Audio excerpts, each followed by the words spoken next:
order the regular meeting of the Planning and Transportation Commission for June 8 of 2022. Would you please call the roll? Commissioner Chang? Here. Commissioner Heckman?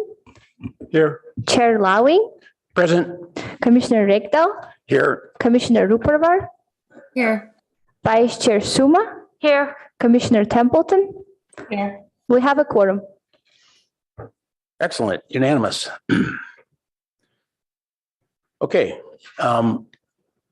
Let's see what we have online relative to, well, do you want to read the legislation about meeting offline here?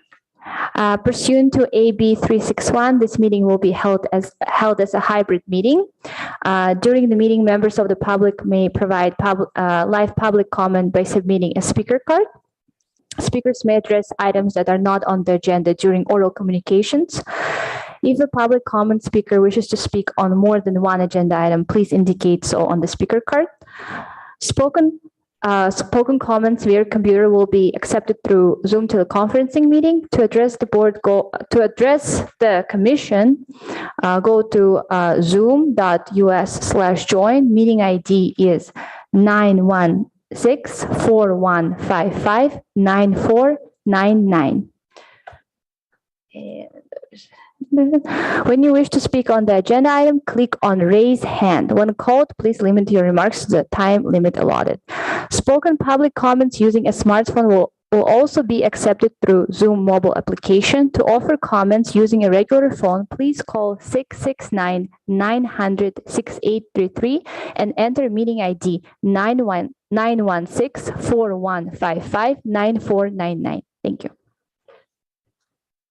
Okay, thank you. Now we move to oral communications. If someone from the public would like to speak on an agenda, on an item that is not on the agenda, you can do so now. There's nobody in chambers yet. There are a few online. So if anyone online wants to speak on an item not on the agenda, please raise your hand.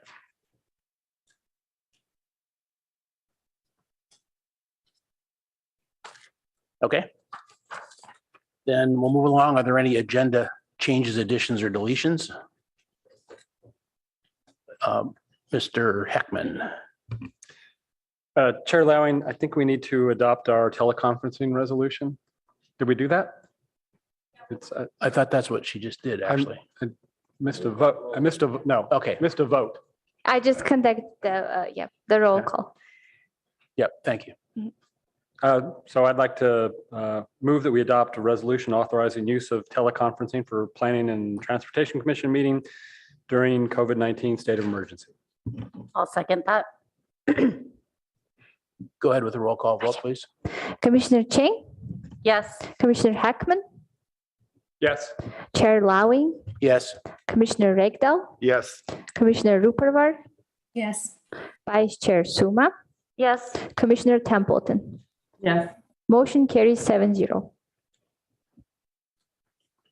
Okay. Thanks, Commissioner Heckman. Now we go to the director's report. And Director Lade is here today with us. Great. Thank you, Chair Lowing, and good evening, commissioners. It's been not so long, but a little bit of time since I was here last. Just a couple of things to share with you. Monday was a consequential day at the City Council where we had resolution to the Castellea project. This commission and staff and community members and the applicant team have all spent a considerable amount of time reviewing that project and processing it. So that received resolution on Monday, and so we'll be coming back to the City Council with a second reading of an ordinance on June 20th, and we're working on changes to the record of land use action based on the City Council's direction. On Wednesday last week, the City Council also met and approved the Planning and Transportation Commission's work plan along with the ARB and HRB. The council had some great questions and extended its gratitude to the commission for the work that's being done. Mr. Lowing, Chair Lowing, would you like to offer some additional perspective from the meeting? Yeah, I would. I think the commissioners would like to hear some of the comments there. So Assistant Director Tanner made a few comments about basically how much of our work is given to us by council, which was actually the first thing that I was going to say. So I did anyway, just to underscore the fact that a high percentage of the work is content that is either by law or from council coming to us. And then said that we wanted to add a couple of things this year and went through the things that we did on the work plan. The first of which was when we added the section in the mission about having robust community engagement and a forum for public comment to add that high value. And then I talked about the two items that PTC initiated, the traffic study session to discuss data and hear public comment for high concern areas of collision.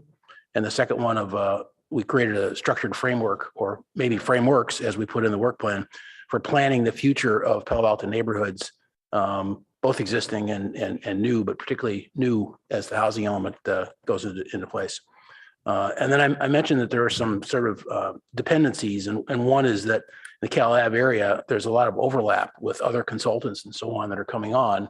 And so that's why there's a number of projects that mention that, but we don't have that isolated or a timeline. And then the last thing I mentioned was that there's a lot of references in our work plan to staffing, and I pointed out that that was in their control. So let's see what they can do on that one. But I just want to give you just a couple of specific comments because I was pleased at the overall positive comments from a lot of different council members.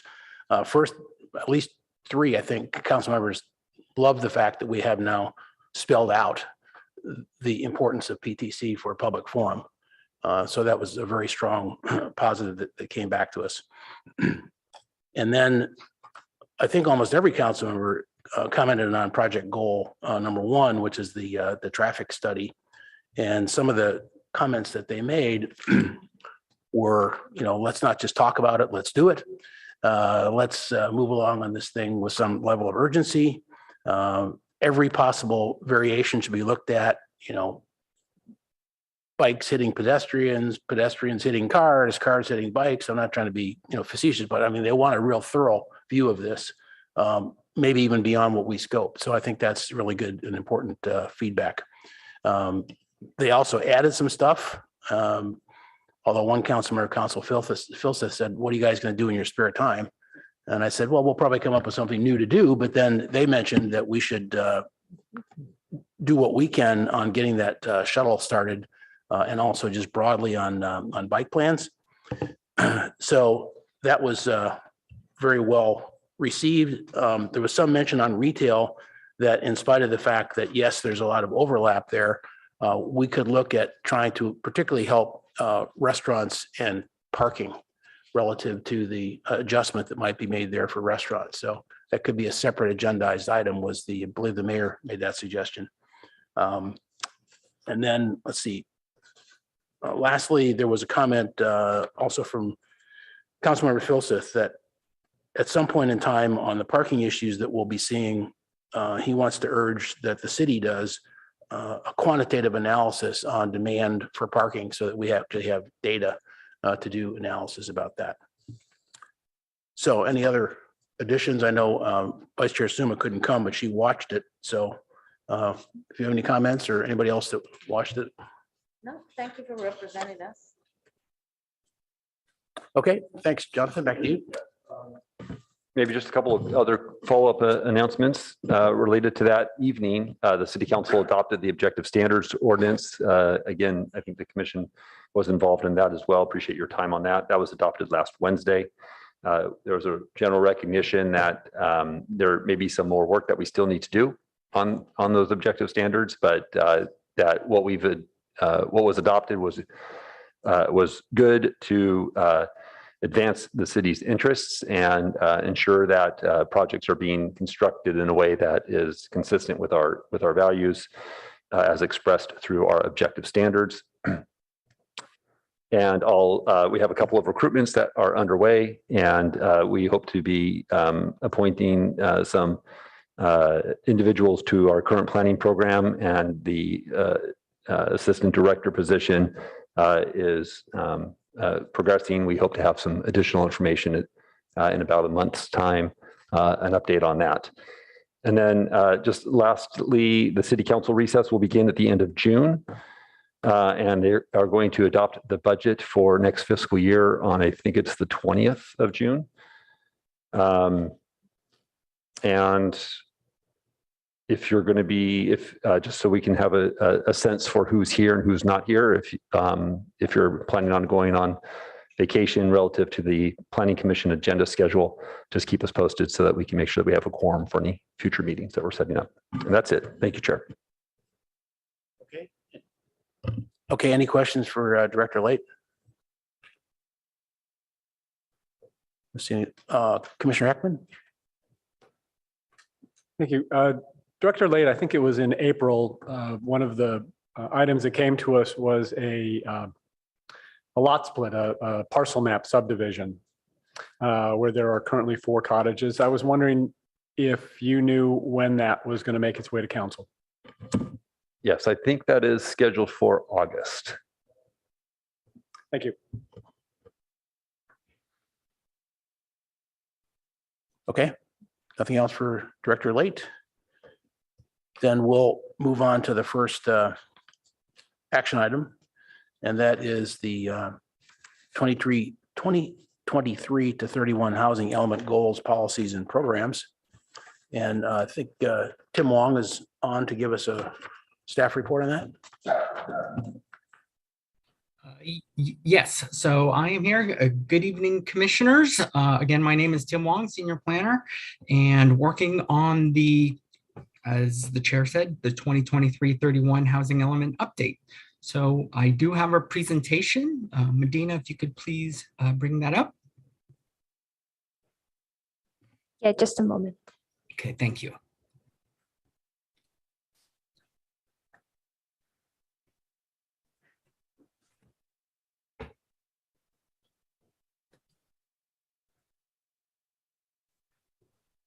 Okay, thank you, Medina.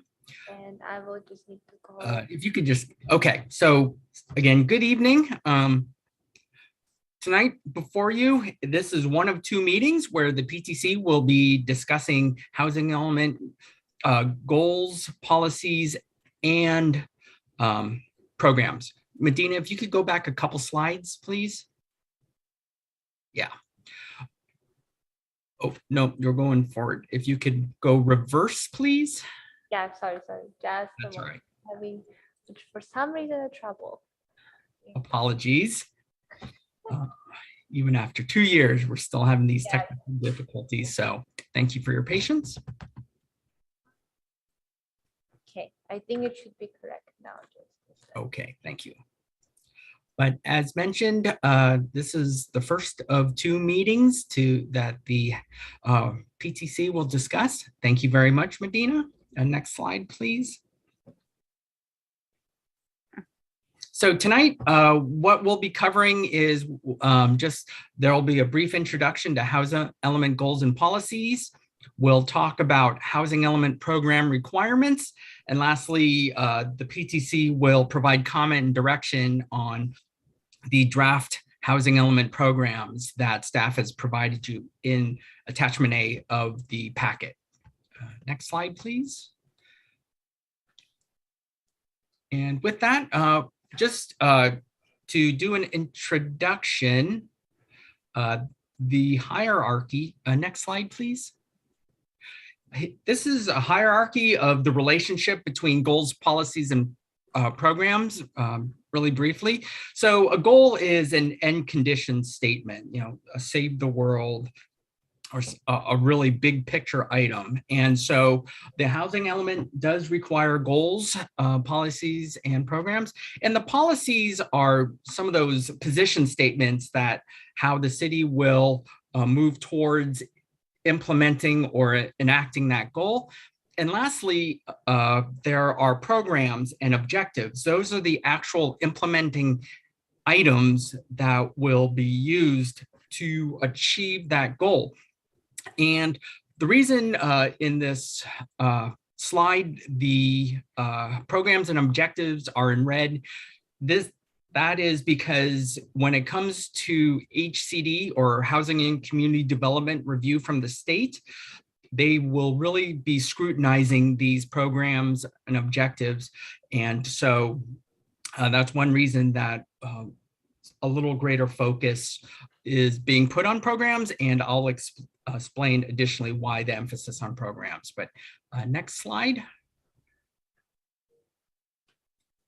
And so just to start with the housing element goals, these are the required program categories that must be touched upon in a housing element: conservation and preservation of existing housing stock, assist in affordable housing development, provide adequate sites for all types of housing, removal of constraints, or how to increase housing production, specifically housing for persons with special needs.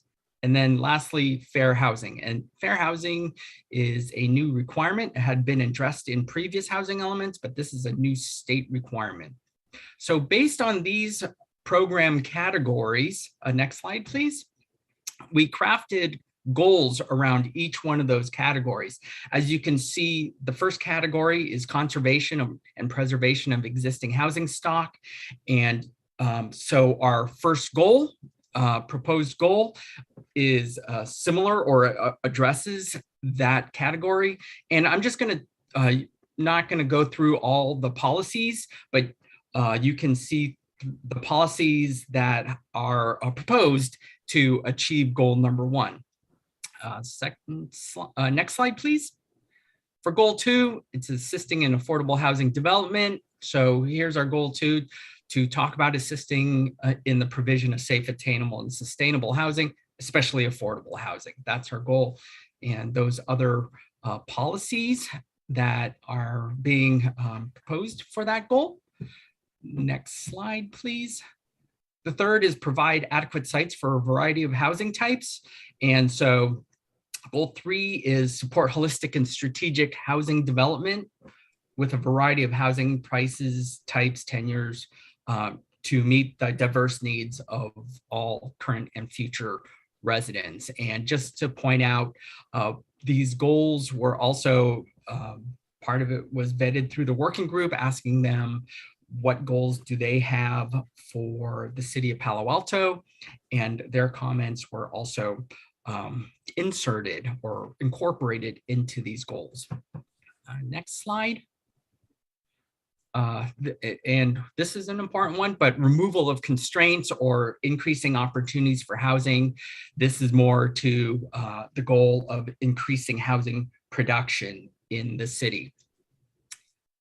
Next, the 5th goal matches the 5th category, is housing for persons with special needs.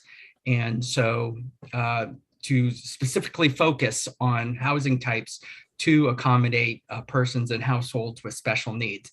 And just to explain, a special needs household could be considered seniors, female-headed households, persons with both intellectual or developmental disabilities, both physical and intellectual, large families. Those are considered types of households with special needs. So this goal would address those particular groups. And lastly, the 6th category was fair housing, for the city to proactively do affirmatively further fair housing. It's a proactive stance required by the state, in which this is to promote equal opportunity for all housing types and for all residents. And pardon. And so just that's a very quick overview of goals and objectives, but wanted to move on more so for programs, and I'll explain why with the following slides. So with housing element programs, next slide, please. Housing element programs is an actual government statute that jurisdictions must have programs in their housing element to incorporate or implement their stated goals. And so, and these programs must include specific actions that it will take to implement those goals and policies and objectives that it has stated in its housing element. Next slide. And so previously mentioned, it was those specific actions, and these are those specific actions that HCD requires as part of its review for a housing element that would be in compliance with state law. So each program must have a definitive time frame. If it's a rezone, when you're going to rezone, if you're going to establish this program, when you're going to establish the program, which government agency will be implementing that particular objective or program, and what will they do specifically? And also, what steps are they going to take to implement the program? Again, maybe rezone or establish a rehab program to preserve the existing housing stock. And then also they must have measurable incomes. Measurable outcomes, not incomes, such as this program will serve 16 households during the planning period. And all these actions will demonstrate a firm commitment to implement the program. And lastly, if there may be particular instances where we'll have to identify funding sources, but with all our proposed programs, we do ID those funding sources, whether it's to do the rezone using a general fund, or if we establish an affordable housing program, we could use CDBG or community development block grants to help fund for the development of affordable housing. So these criteria will be very important moving forward in the crafting and preparation of programs for our housing element. Next slide. And over the past few years, the state has passed a number of pieces of legislation that does affect the housing element and housing in general. And the housing element must show how the jurisdiction or Palo Alto will implement all the state legislation. And the last bullet is HCD will review to make sure that our programs are adequate to comply with state law or implement state law. Next slide.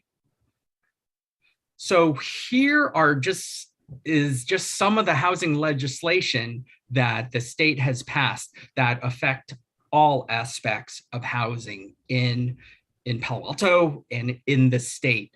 And there are a number of programs that are part of the proposed programs that address these requirements.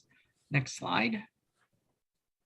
And so here are some of those required programs because of state legislation that need to be addressed in the city's programs, which we have included in the draft or attachment A that you received, including providing adequate sites to meet our RHNA.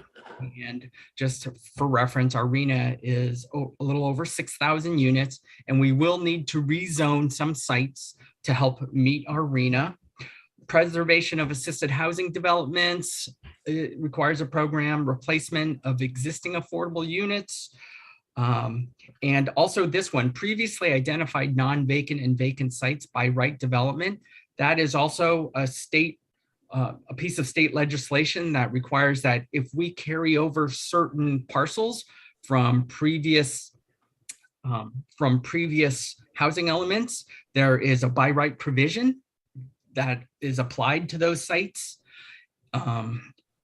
In addition, there's still additional legislation that addresses ADU development, housing rehabilitation. That's more to cover preservation of existing housing stock, reasonable accommodation for those with disabilities, and lastly, again, the new requirement, fair housing.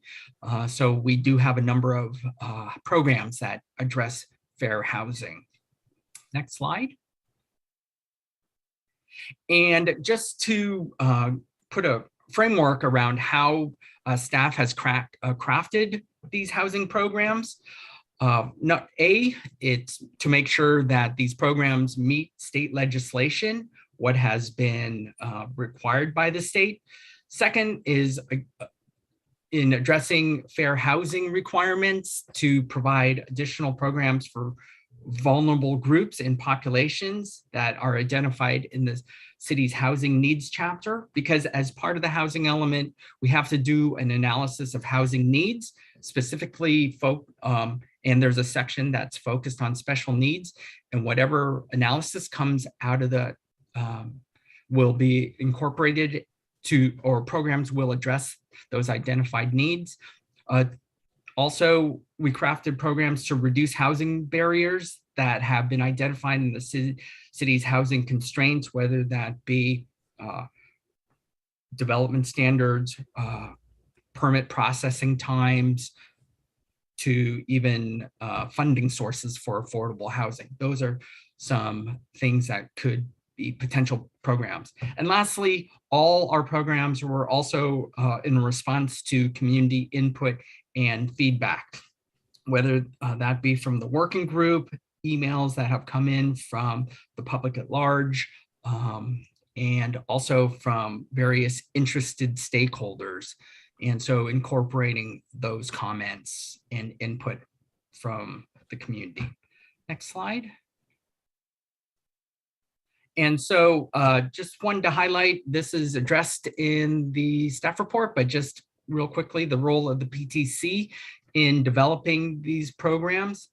One of the things staff is looking for is for the PTC to provide direction for potential new programs. You have seen what staff has proposed in working with the working group, but are there any additional programs that the PTC would potentially like to explore or pursue, direct staff to pursue?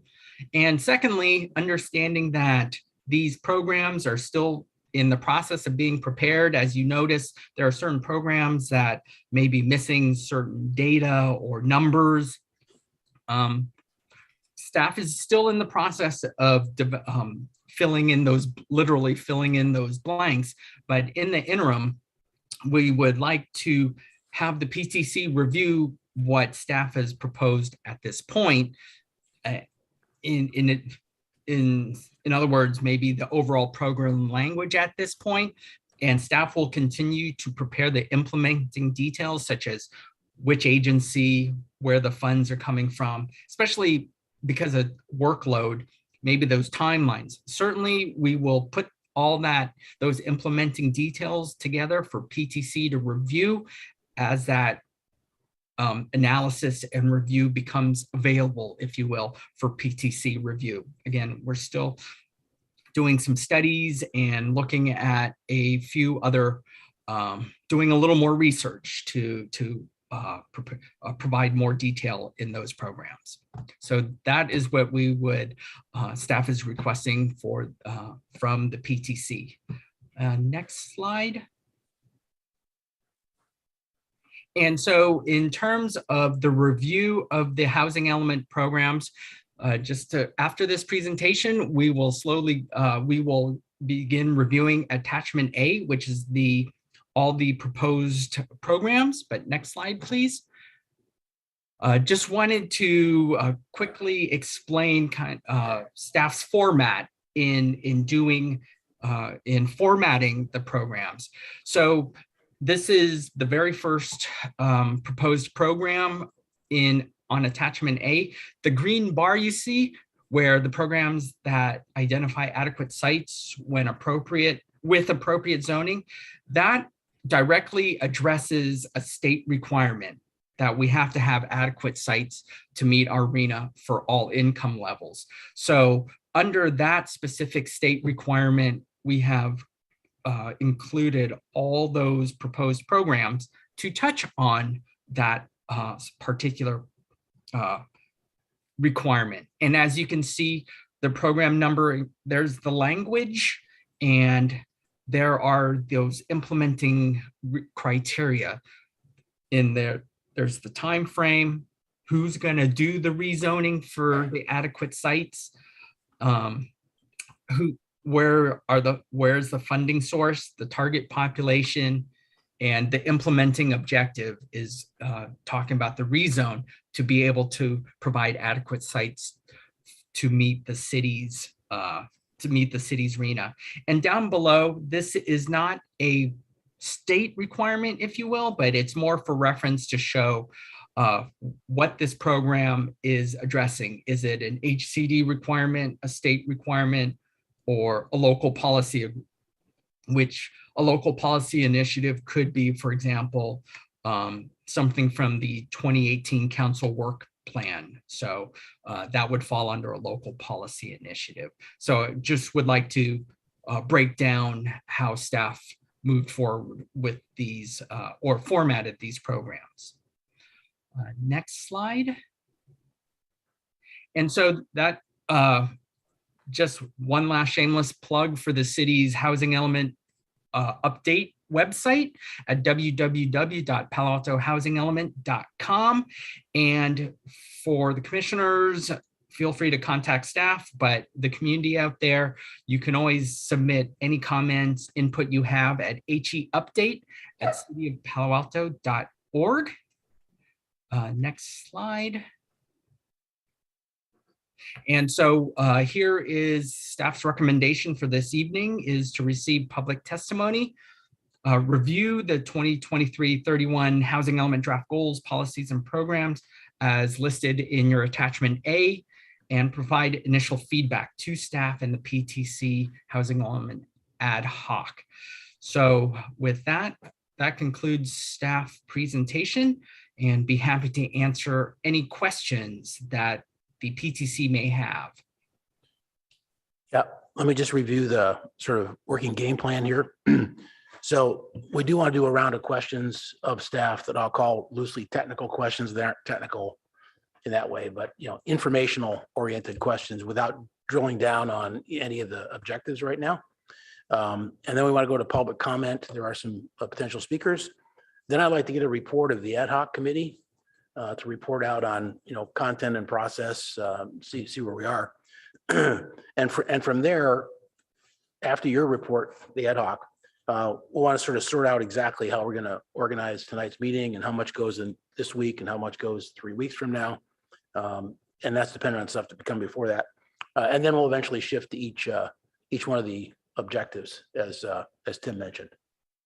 Okay, so now we're going to go to any questions that commissioners have of staff that I'll call technical questions, but broadly speaking. So anybody want to jump in first?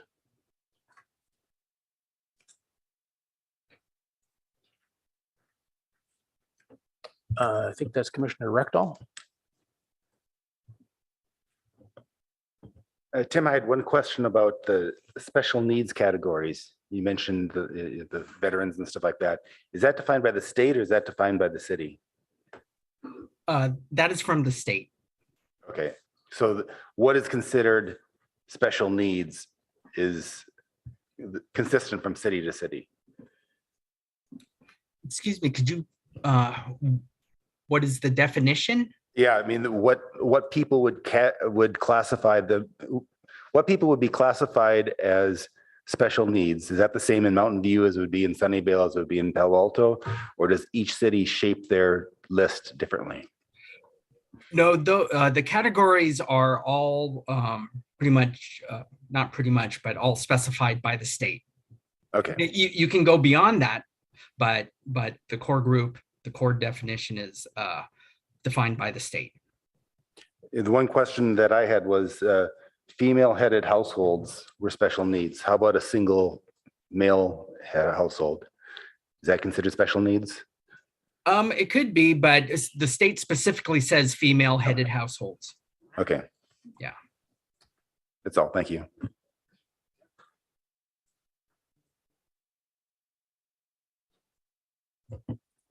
Any other commissioners want to ask a question? Commissioner Heckman?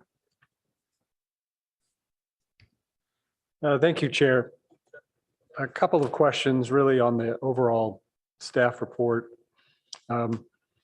I see we have, the city has a deadline of May of next year to have the HCD certify our housing element. Can you remind us, Mr. Wong, what the penalty is if we don't make that deadline? If we don't make the deadline, the most apparent or the most instant is the city could not apply for any state housing funds. You must have a compliant or certified housing element to be eligible for state housing funds. And in addition, though, it could, if we don't have a certified or compliant housing element, that could leave the city open to potential lawsuits. HCD does have an enforcement division now, and they could potentially initiate some proceedings. It is also, I believe, some low-income housing groups or the community at large could also have a lawsuit with the city, because the housing element is one of the mandated housing elements in the comp plan, so it could potentially invalidate the comprehensive plan also. Those are some potential impacts for a non-certified or housing element that's not in compliance. Right, thank you. That was helpful. And then the other kind of general technical like question I have is, when I look at the work that staff and the ad hoc group and the working group have done, which is really impressive, because there's a lot of it that's new. There's a lot of it that you don't find in our existing housing elements. So we're creating new language, new policies, new programs, reworking things. And I was wondering if the city of, I know that every city in California is doing this at the same time because they've got the same deadline. We're all, it's all in the same cycle. And so I'm wondering if the city of Palo Alto is collaborating with any other cities who are going through the same effort to, share best practices and knowledge. Just wondering if that's happening. Yes, Commissioner Heckman, yes, the jurisdictions in Santa Clara County meet on a regular basis to discuss housing element strategy, questions, just exchange of information. So we are doing that. In addition, we are reviewing certified housing elements from Southern California, understanding that those programs have been approved by the state. So we are also reviewing those housing element programs to see what could potentially would be appropriate for Palo Alto also. Thank you, Chair. Those are my questions. Others? Vice Chair Suma? Thank you. I just had a quick question about the timeline, which is page 45. I was curious about the black rectangles, which are HCD actions. The difference between above the black line, the release of the 30-day public review, and below it, the 90-day review starts, and then they give comments to the city, and sometime after that, the city would adopt it. What is the reason for the 90-day and the 60-day review? Does anything change between then and then does anything change between the 90-day review period and the HCD comments? And by change, I mean, are there changes to the document, the housing element? And why there's a 90 and a 60? I was just curious. The 90 and the 60 are statutory, I believe. HCD has those two review periods as part of the entire housing element update. And the 90-day is their initial review. And it has been just talking to other jurisdictions, looking at the Southern California experience, that during those 90 days, they have been really scrutinizing draft housing elements. And so they will provide a number of comments, typically on the housing element. And the 60-day review is to make sure that the jurisdiction has addressed those comments provided during the 90-day, and then any other programs or discussions that we've had with the state during that time to make sure that if those are addressed during that 60-day review, then we should be having a compliant housing element. So hence the 2 review periods. Okay, thank you. That makes it clearer. Those are 2 different comment periods and response periods. Thank you. Okay. I don't see any more commissioner lights. So I think we can now get now we go to public comment. So we have several raised hands, and our first speaker is a phone caller with last digits 424. So you would need to press *6 to unmute yourself.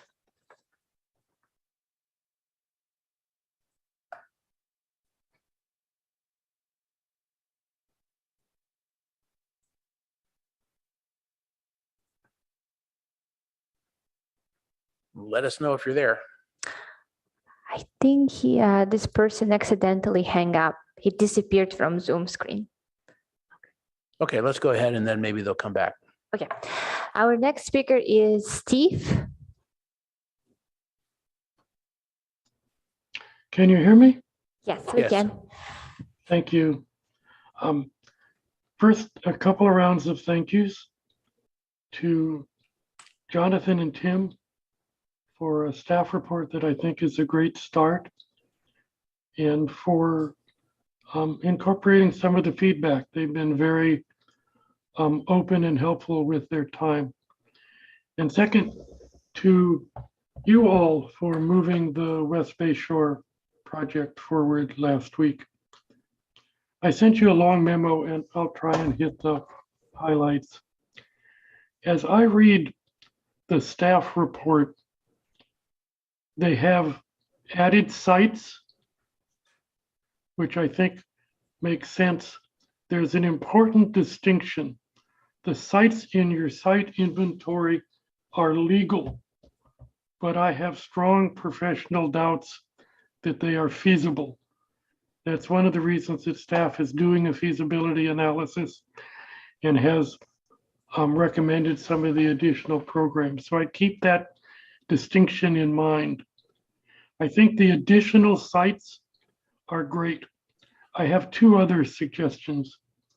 Although you can't get Stanford sites probably in this site inventory, I would sure start those discussions, Jonathan and Tim, that you mentioned, because projects can come forward in this period, even if they aren't in the site inventory. There are always projects that come forward. And I would go big on the parking lots. I wouldn't restrict them to affordable housing. I would go for a mix of housing. Second, you all know the programs. We have a very large charge that all cities have, a tripling of our RENA. And so it's height, which the staff talks about for some areas. It's FAR that the staff talks about. It's reducing fees.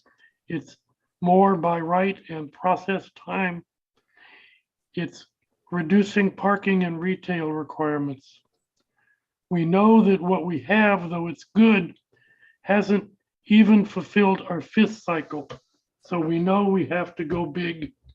I'd encourage you to recommend what the staff has proposed and go bigger, taking those concepts of height and FAR to all non-residential areas.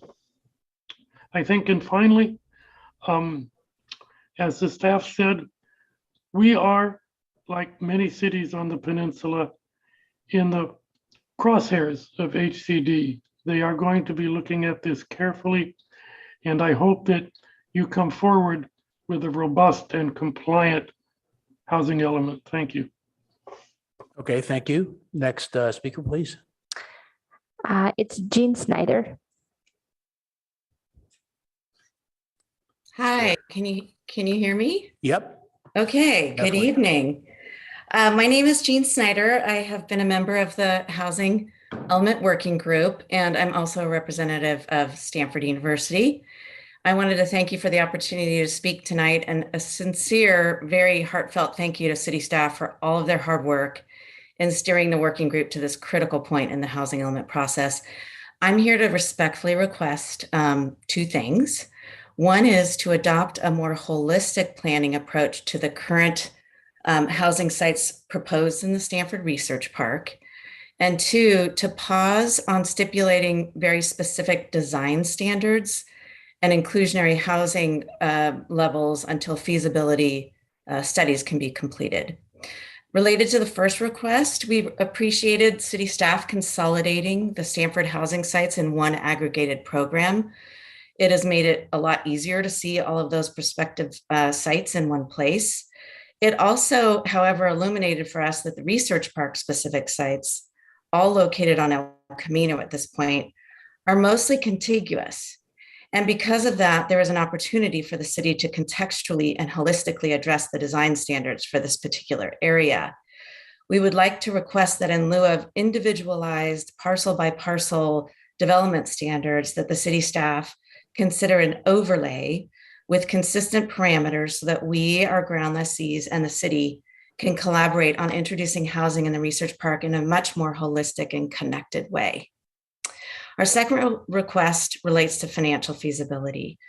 Stanford's interest is in ensuring housing is not just planned, but is actually built and realized.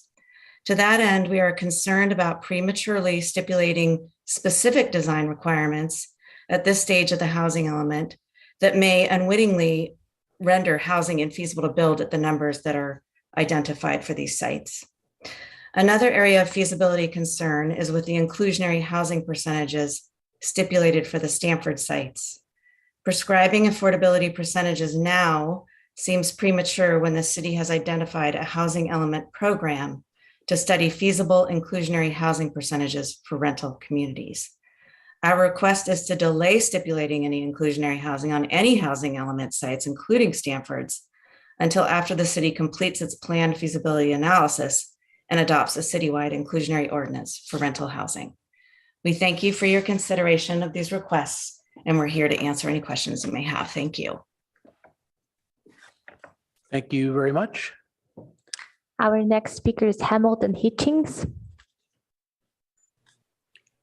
Hello, Hello. my name is Hamilton Hitchings, and I'm a member of the Housing Element Working Group. But the following are my personal comments on changes I recommend to the PTC draft of the housing element. Last RHNA cycle, Palo Alto met its market rate housing goals, but fell woefully short of its below market RHNA targets. In particular, we fell short for moderate, low, and very low income units, which in this RHNA cycle is well over half of the total housing units needed. During our HEWG public comment section, develop affordable housing over the transit center and public parking lots to address below market shortfalls were two of the most common suggestions by members of the public. I would encourage the PTC to tie more upzoning and developer bonuses to affordable housing. This will create a more diverse socioeconomic community and create access to housing and educational opportunities not otherwise possible for lower income folks who play vital roles in our community. For example, require primarily affordable housing at the transit center, which is PF zoned when upzoning it. In addition, Stanford properties on 300 and 3128 El Camino should require a higher percentage of affordable housing in exchange for the 75-foot height limit. For housing above city-owned parking lots, we should require 75% of those units to be affordable with a focus on very low and low income categories. Because the city is providing the land and should do so in conjunction with state grants, this is one of the few opportunities to provide very heavily subsidized housing since land is so expensive for the city of Palo Alto. I'd also recommend only exempting development impact fees for BMR housing that is 80% of AMI and below. When upzoning parcels for housing, we should no longer allow office space on them. Due to time constraints, some of the programs in your housing element packet were never shown or discussed with the HEWG. This included the renaming of the R1 designation to something more permissive, increasing the height by an unspecified amount for mixed-use projects and the housing, the HIP, removal of transition heights and removal of retail requirements for HIP. These are programs where I have concerns, which I detailed in my email comments I sent to you on Tuesday. City Mayor Pat Birch said he is concerned Stanford is getting off easy, and I also share this concern. He even proposed renegotiating the development agreement that allows Stanford to build more office building in SRP. Instead, I suggest we put some teeth into the program to guarantee Stanford commit to build its fair share of housing for the next RENA cycle on Stanford lands under city jurisdiction. Thank you. Thank you, Hamilton. I think that's the last speaker. Is that right? Yeah, that's right. We don't have any raised hands. Okay, and there's none in chambers, so that closes public comment. Okay, now I think it'd be good if we had a report out from the ad hoc committee, the three members. You can each talk, or if you've chosen a spokesperson, or just kind of get a feel of where you are on this, what's been accomplished, where we are tonight, which will help guide us on what we do tonight as well as in the next meeting. I'll give a quick overview and then we can hand off to other commissioners.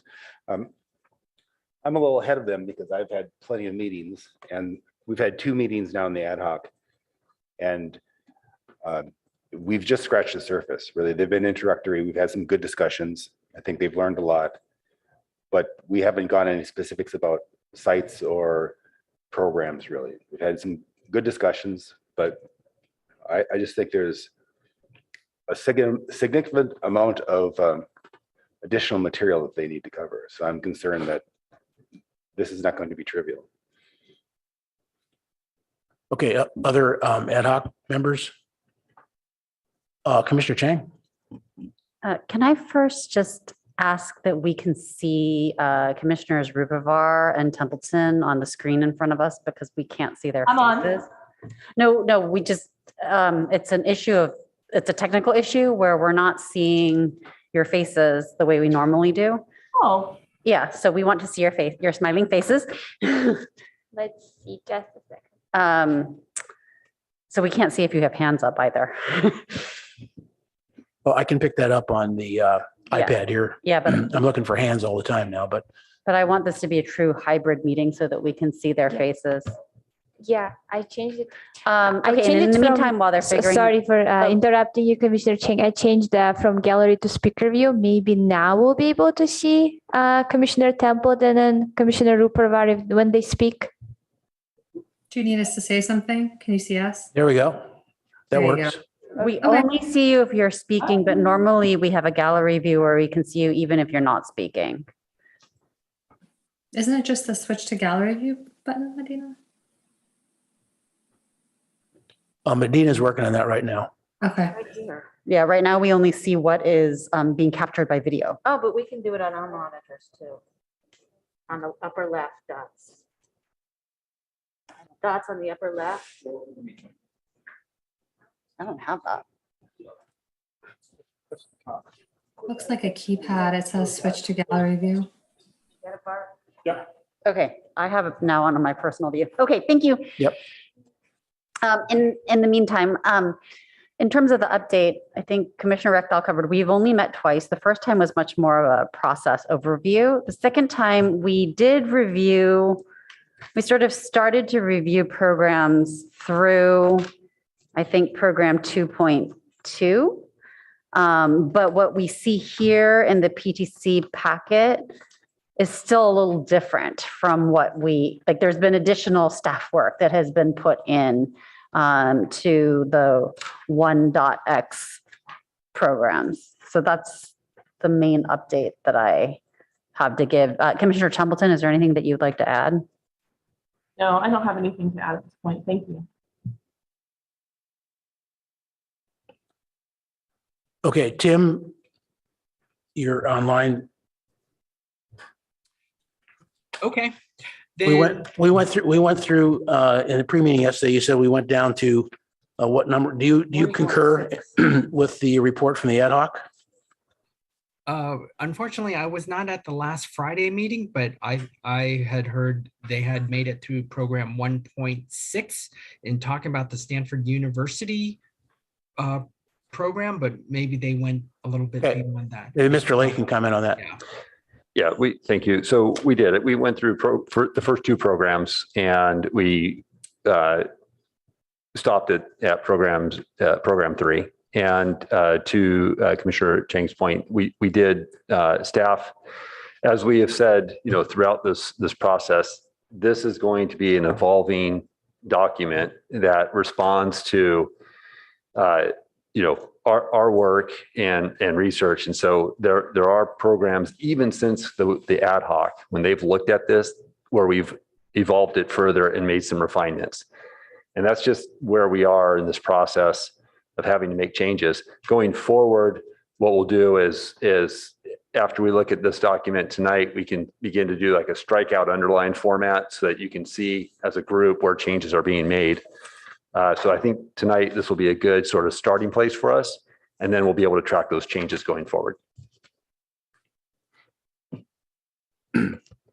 Okay, so the basics of the discussion that we had in the pre-meeting is that the ad hoc is vetted sort of at least through 1.6, and that's a very small percentage of the total.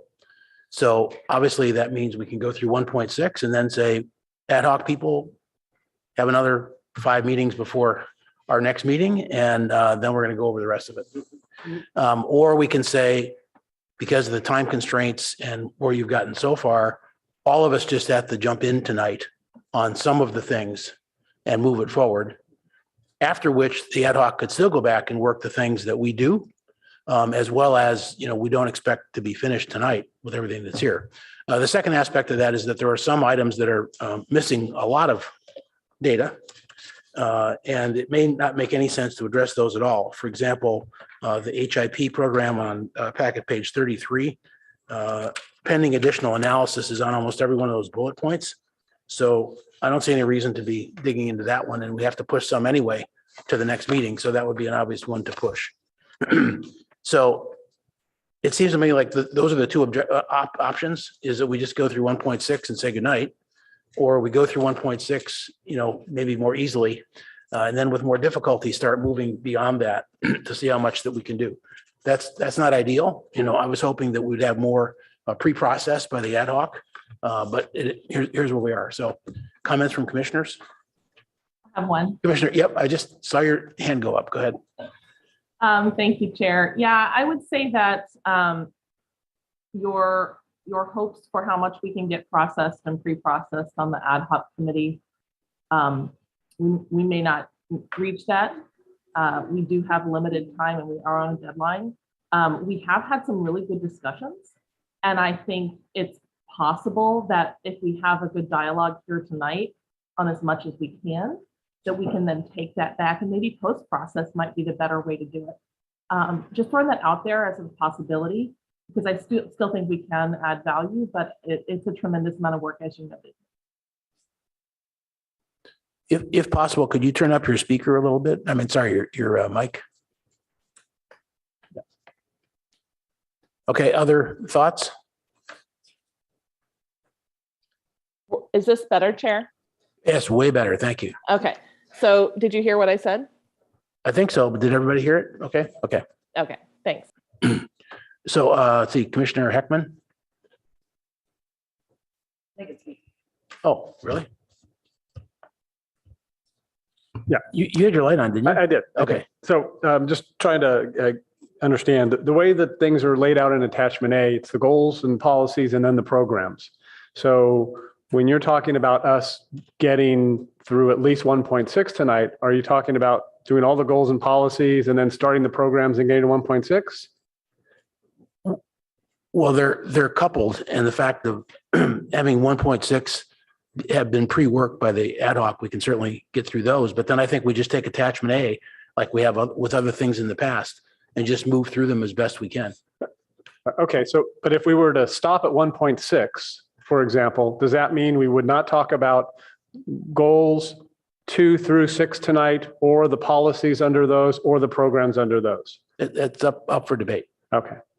So I guess I'm thinking we should go up and discuss 1.6 and then see what time it is.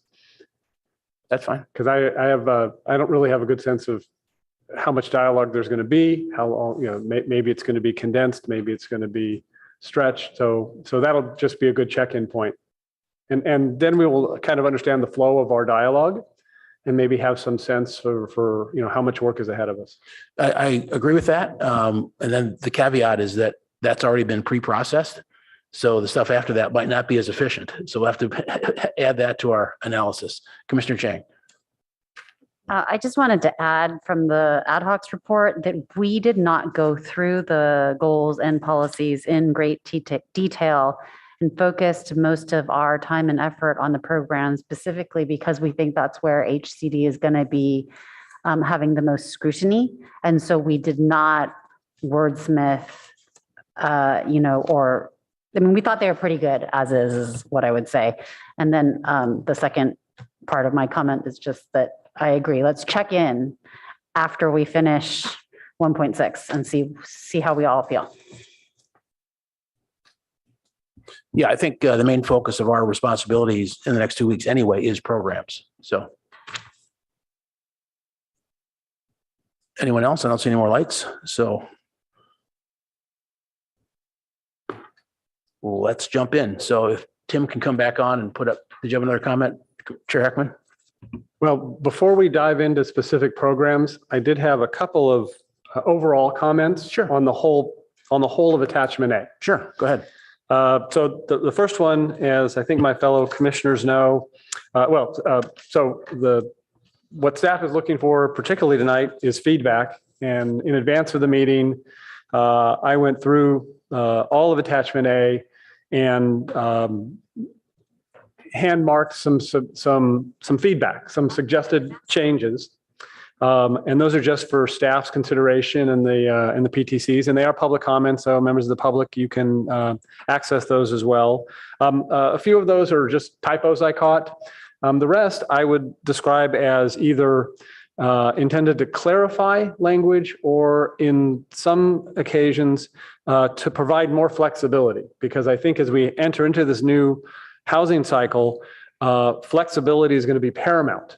That we're not, one of the categories is constraints on housing. And so we don't want to build constraints into the thing that is supposed to eliminate constraints. So a few of my changes are that way. So that's one overall comment I wanted to make. The next one, and this is really kind of the format of this attachment A, which has been presented to us. It's going to come back to us in a revised form, and then it's going to go to council.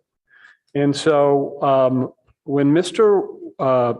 Wong ran through the slides on the goals, each one of those had a heading that tied it to the category that's required by state law for our housing element. And I thought those slides were great because that heading oriented me to the goals and policies underneath it. When I look at attachment A, it doesn't yet have that.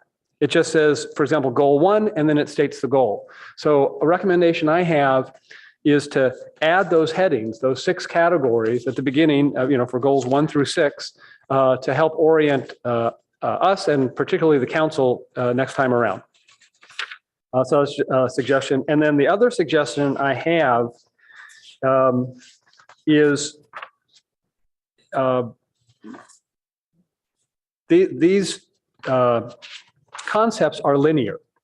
I think so. We have a goal, and then we have policies under that, and then I think we have programs implementing the policies with objectives for those programs. The way attachment A is written right now, we've got one section with the goal and policies, and a different section with the programs. But in a lot of general plans I've seen, they are linear, and Tim's slide earlier showed them as linear. And I think when you view these things linearly, in other words, if we took our programs are labeled 1.1 to 6.12. And I think that those are corresponding to the 6 goals. I may be wrong. It just could be a coincidence. But if that's true, then I think maybe the next time this comes to us, give us goal 1, the policies 1.1 to 1.4, and then the goal 1 programs, so that we can see that package all under that category. And I think that will help us avoid inconsistencies that we may not see when we've got them on different pages in different sections. So just an idea. Thanks. Okay, Commissioner Chang. Thanks, Chair. Well, as staff explained it to us, the programs are not necessarily 100% linear. And so that was in the ad hoc, they explained to us that there's kind of a goals and policies section, and separately the programs, because there are some programs that actually cross over into multiple goals and policies. And so I think that was the logic behind that organization. And having read it, it does seem it's not a one-to-one linear correspondence.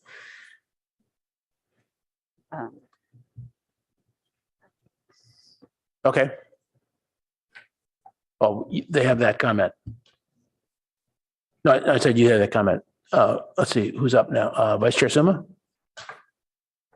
Thank you. I'm intrigued by Commissioner Heckman's idea, because I think it's more consistent with the rest of the way the comp plan reads.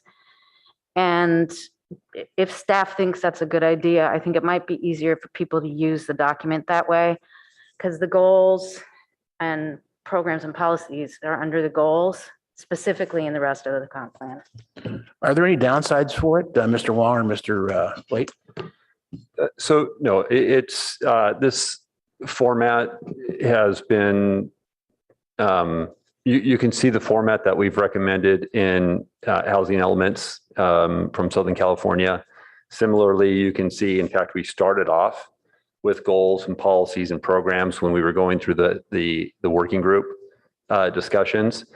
We did pivot away from that format because the goals themselves, while they generally align with the state in terms of the overarching objectives of state law, the goals themselves are meant to be, unique to Palo Alto to some degree, to reflect our goals in this community, and so I think that it's okay that they're different, and that's why we don't have like a heading over each of the goals.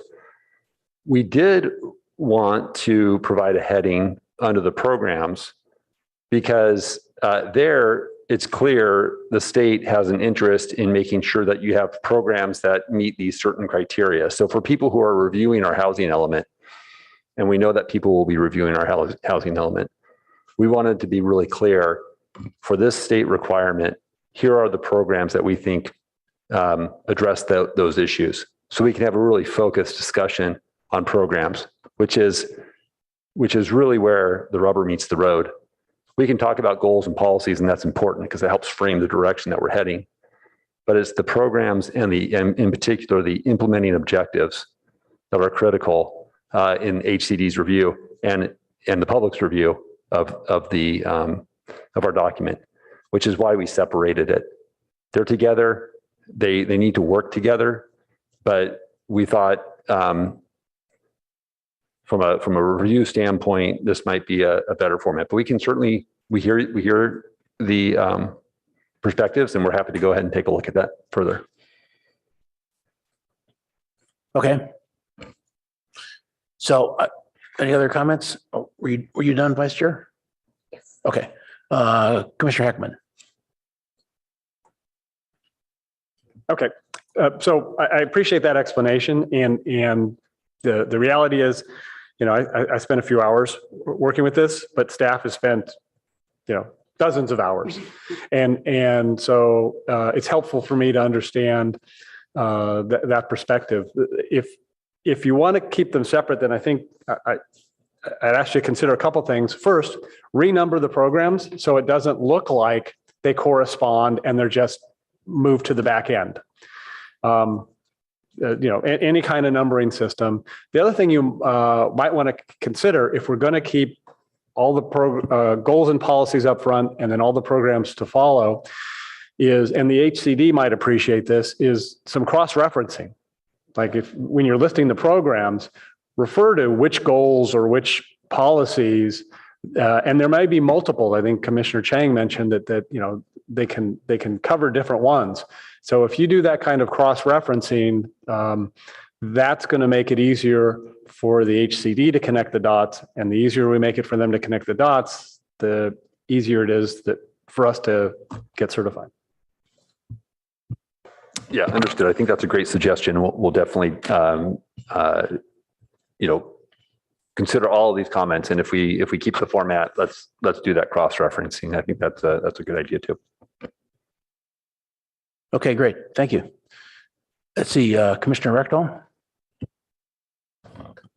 Did everyone finish up talking about formatting? Is that everyone's satisfied with that? Okay. On a different subject, the state really wants firm commitments. They don't want wishy-washy programs like consider doing this or look into this. They really want to say do this.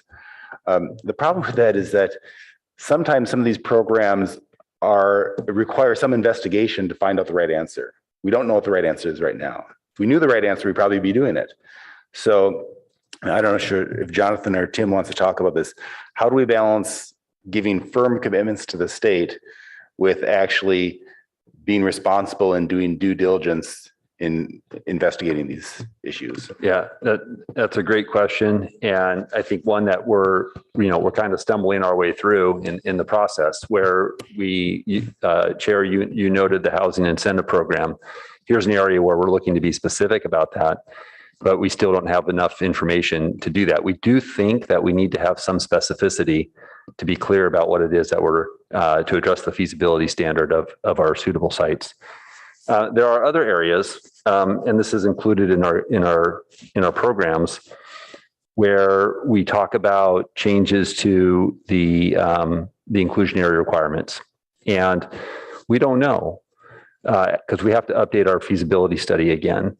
And so that's an area where I think it's appropriate for us to say, we're going to do that. We are going to do our feasibility study, and depending on where it is feasible, where the market conditions would allow, let's increase the inclusionary, or alternatively, because we talk a lot about having, and we'll get to this in the program, and maybe this question gets answered as we go through the programs. Man, I just lost my train of thought there. But on the inclusionary requirements, but I lost it. Sure. Well, maybe I could jump in. I think we're going to say you need to do the feasibility analysis to back into what numbers are available in terms of inclusion percentage. And I guess what I was going to say before I had my moment there was that we know that our inclusionary standard now is at the 100 and 120% area median income. And we also know that we have an interest in maybe seeing more housing at the lower income levels, 80% or for example. And so it may be one of the things that we're studying in that program, or would like to study in that program, is how do we get that 80% income level? It may mean that we're not requiring 15%, because the deeper the affordability, then you got to ease up on the inclusionary requirement. But that's a policy consideration I think the city will need to evaluate. And we're not going to have that answer at the time of housing element adoption. So we want to study that and then come back to it. But that's an example where I think we don't know, and we'll study it. But we do know that we want to try to have more inclusionary standards, as long as the inclusionary standard isn't so great that it discourages housing too, right? Chair Lowing, if I may. Sure, go ahead. Yeah, to add upon John's point, and also Commissioner Rectal, is we can craft language to study, to explore options. And, John used the BMR example, but even when it comes to development standards, we can continue with the feasibility study, explore and develop options to bring back to PTC and council for consideration. So Commissioner Rectal is perfectly correct. There does bear study with a lot of these things. And so we'll just come back with those policy options in the future. And we can craft the programs that way.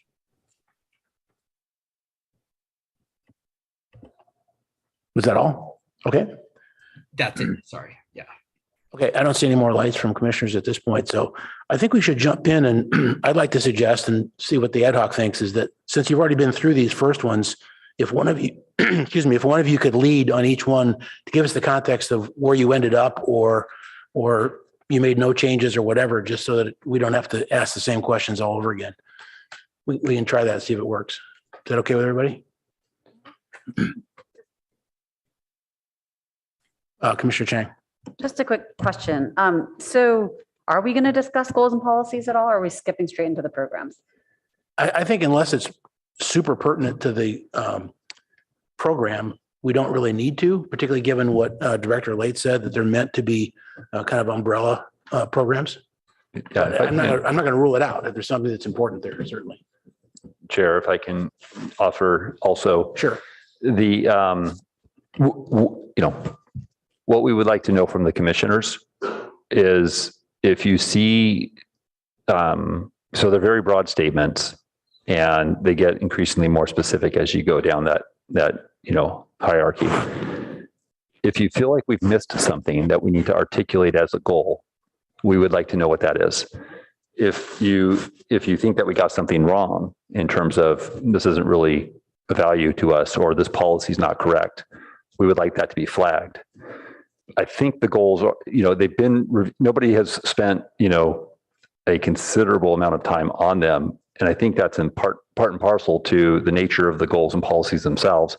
They're these broad statements that generally resonate with you. And then these policy statements that reaffirm sort of the goal interest and also should resonate with most people. So we wouldn't expect a lot of tension or issues with the goals and policies. But if it does trigger if you focus in on something, let's pay attention to that. And that's feedback that we can get from the commission, either initially or you can send us an email. Happy to address that way too. Commissioner Chang. Okay. You can tell me if we're going too far into the weeds here, but I did read Commissioner Heckman's comments or his public comment on the goals and policies. And for the most part, for the small typos and edits, I was in complete agreement, but there were two things that struck me a little bit. And I think that, go ahead. While I understand Commissioner Heckman's intent that we don't want to box ourselves in, I wonder if we have some unintended consequences with some of the changes that he was proposing. So for goal 1, where he's talking about adding the language or replace in kind rather than just preserve and improve, I guess my concern is, does replacing in kind also cause displacement potentially? And it may. And so I just wonder if we want to get to that level of specificity about replacing in kind in our programs instead of in this very broad goal. So that was one thought I had. And then the other one that I reacted to, because I think it was probably intentional on the part of the working group, is on packet page 22 under goal 3.1. The language in policy 3.1 talks about encouraging compact infill development, and he suggested removing that. And maybe staff could talk a little bit about, was that intentional? Is that trying to capture something? Because compact infill is potentially different. So I just wanted to flag those two. Otherwise, in general, I mean, I understand your sentiment, Commissioner Heckman, but I just wanted to make sure that we're thoughtful about how we phrase the goals. Just to respond, maybe Yeah, compact to address Commissioner Chang's question. Yeah, maybe compact may not be the best word. Maybe efficient might be another one. Compact, yeah, does specify or imply smaller, and so maybe that's not typically the best word, but maybe efficient infill development. Mr. Ekman, go ahead. Yeah, thank you. So I thought, I provided these comments without any elaboration, and I appreciate Commissioner Chang first reading them and then asking questions about them. So let me just start with the compact, since Mr. Wong was just talking about that. So, my concern there, again, I'm thinking about flexibility in the future. And what I worry about is if somebody proposes a mixed use containing housing and they want it to be 5 stories, 50 feet. And we have this word compact in here. Well, that's not very compact, right? 30 feet is compact, or 20 feet is compact, but 50 feet is not. So I think that this would be used the unintended consequence of keeping the word is to compress development. I think a word like efficient is perhaps more appropriate here. So, and again, we're not making decisions tonight, just dialoguing feedback for staff. In terms of in goal number 1, and actually that or replace in kind language, I use that twice in goal number 1, and then again down in policy 1.4 under the goal.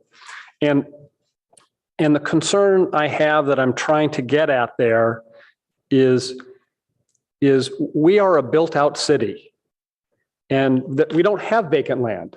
So virtually anytime you want to build new housing, you're going to tear something down. And what we want to happen is, if you're going to tear down 4 units, we want you to put up 16 or 116, some larger number. And I think that's the intent underlying state law, and that's the goal of the HCD, and that is what I think they're expecting to see reflected in our housing element. And so I didn't just say replace, because then you could replace affordable housing with non-affordable housing. So that's why I liked the language in kind. I think there are better ways maybe to say that, and I'm open to that, and staff can think about that. But I just wanted to give everybody kind of the context. Is that's why I don't think it should be a goal for us to keep all of our housing units in their existing condition, because if we do that, we don't come anywhere near our RENA numbers. We are stopped at the starting line.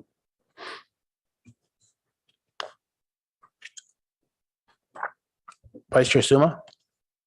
Thank you. And I too read your memo to the public.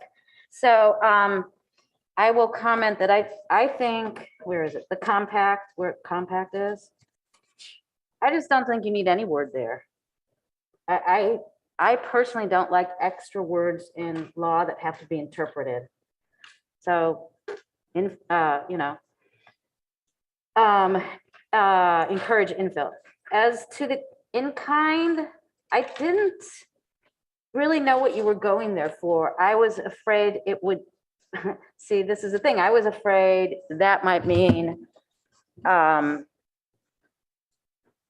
replace with something exactly the same. So I actually read it totally differently than you meant it. So I'll just point that out.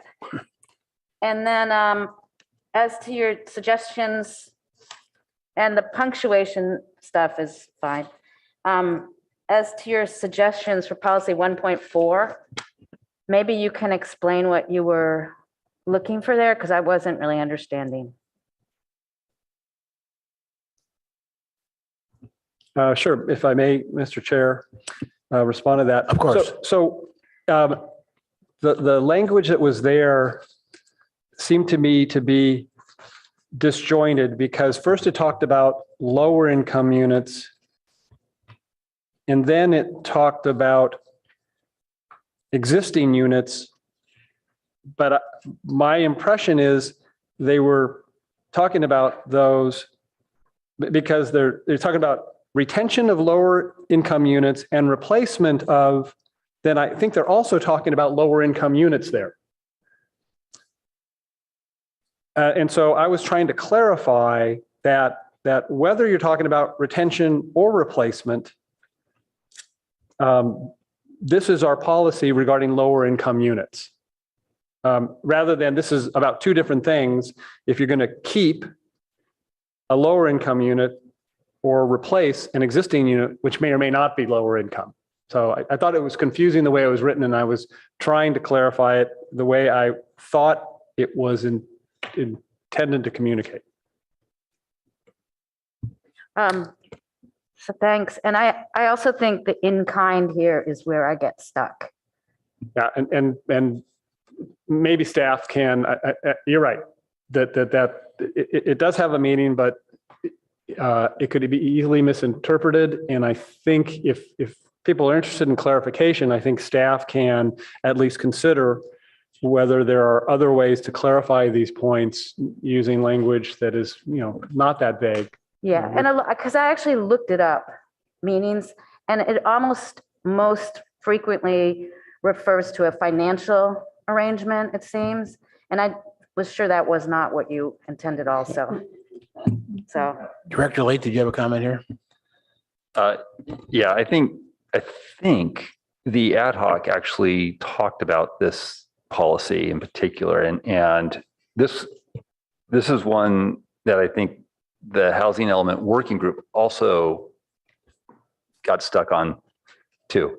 So there's reason for us to maybe pause and take a look about what we're trying to accomplish here. Yeah, exactly. As I read it and have come to understand it, there's an interest in recognizing that we have, and I know we're using a term lower income units here, and that's somewhat of a defined term. But I sort of interpreted this more as, possibly even affordable by design or by age, that it's a housing stock that is more accessible because of, how it was built and so forth. And the second part of this policy recognizes that there might be some lots that don't have that many units on the parcel that we might want to see redevelop, because you can get a greater yield on the number of units that could be established on the site. So if it's got 2 units but can accommodate 8, that might be a site we want to see redevelop, even though it might be, an older sort of housing stock. So we can spend a little bit more time with this. The fact that it's been, tripped a few people up more than once suggests that it requires some more attention. Yes. I think that's right. Chair Lowing. Yeah. The policy was initially just to talk about preservation of existing housing, especially lower income, but I can understand all the different comments. So thank you for all the comments and direction in regards to this policy, and we can certainly reword it to clarify the intent. So about preservation. So we can certainly do that. Does that cover all of your comments in your document? Well, those that other commissioners wanted to talk about. Yeah. Okay. Yeah, Vice Chair. Yeah, and as a matter of fact, there is a lot of kind of crossover in these first 3 goals. They state a lot of the same things. And it's all good because you're really trying to cover lower income housing. But I think the end of the programs suffer from redundancy as well. So that might be an idea.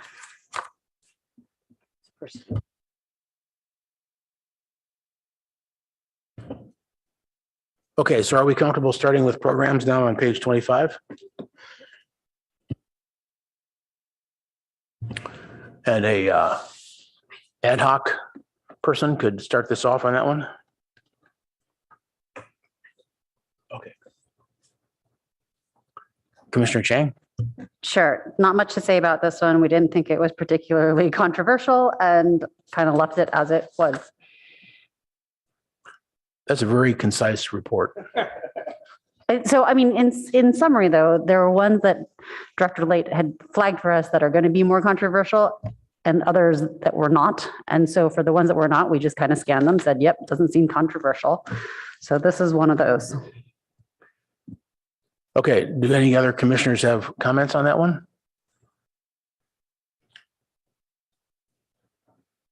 Oh, sorry. I'm looking at screens and I'm looking at lights and I'm looking at people. I'm sorry. Yes, go ahead.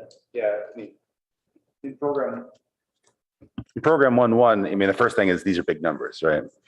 But also they're big across the board, that we have not only 2,600 of market rate, but we have 3,400 of below market.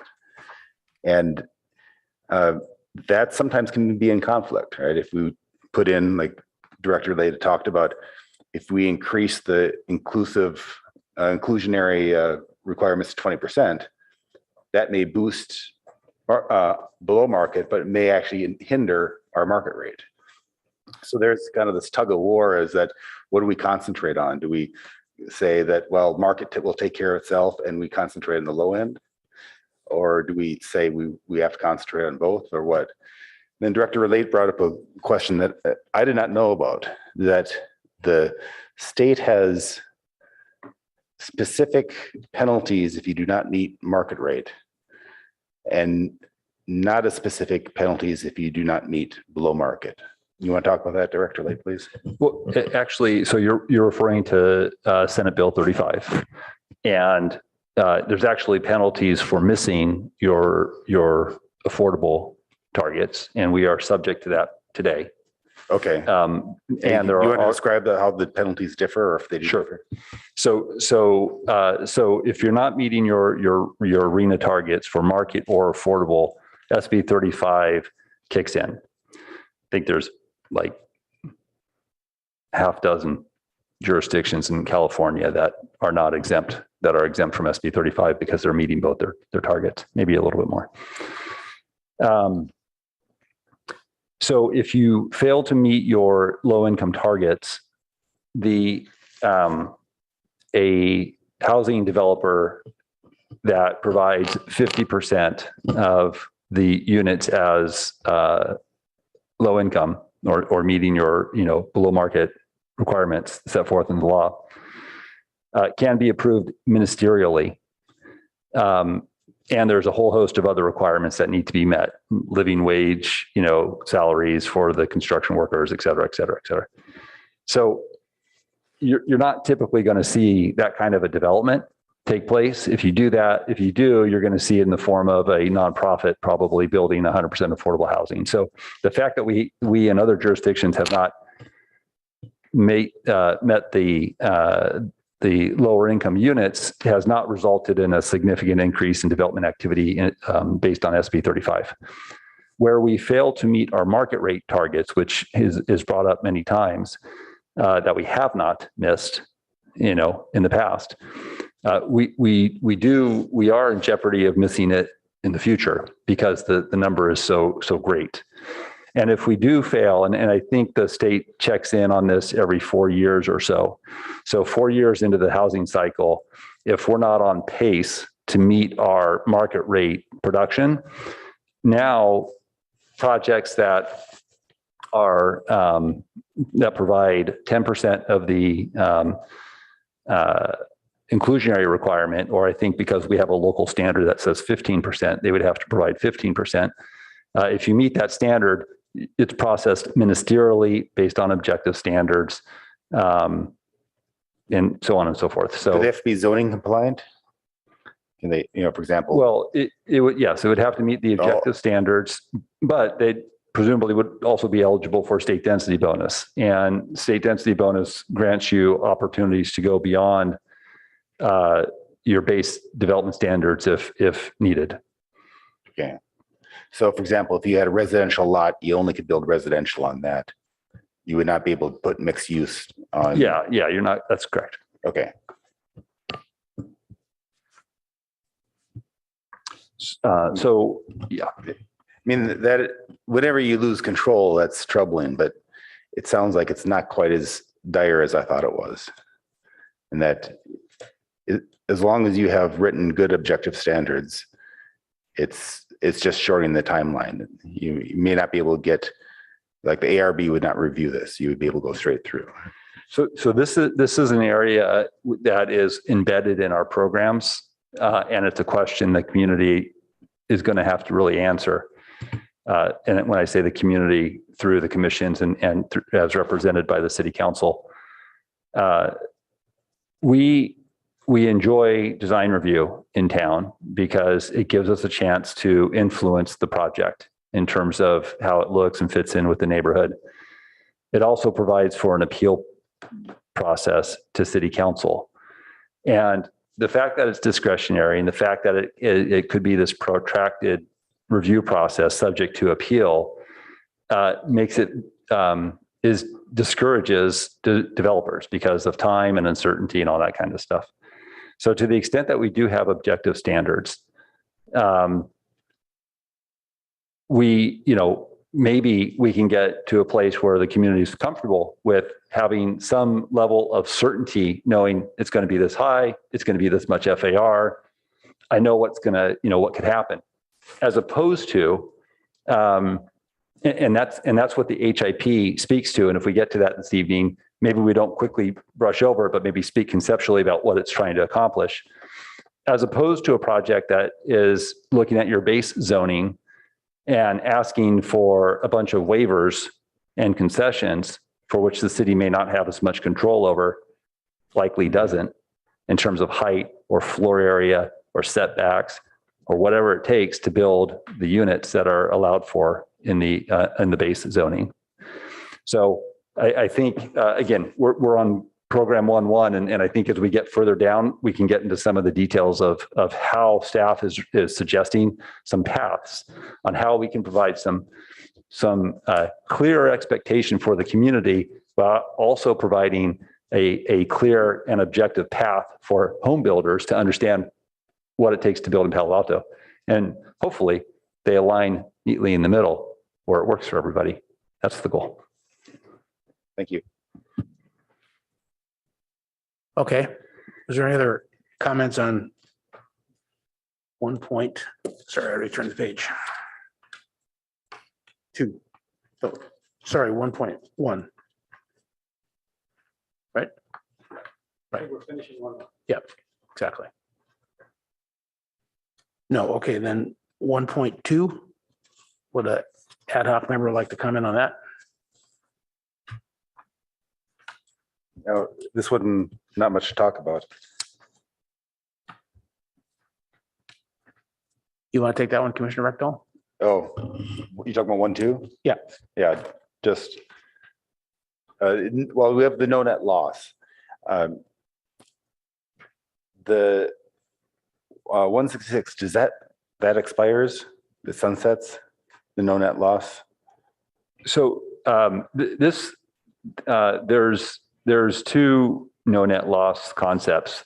This one is dealing with the city planning for more RENA than was assigned to us. This is the 10% increase beyond the regional housing needs, so that if a housing opportunity site gets developed with something other than housing or with fewer housing units over time, over the planning horizon of the 8 years, we would make sure that we have this surplus planned for so that we don't fall below what is expected for us in RENA.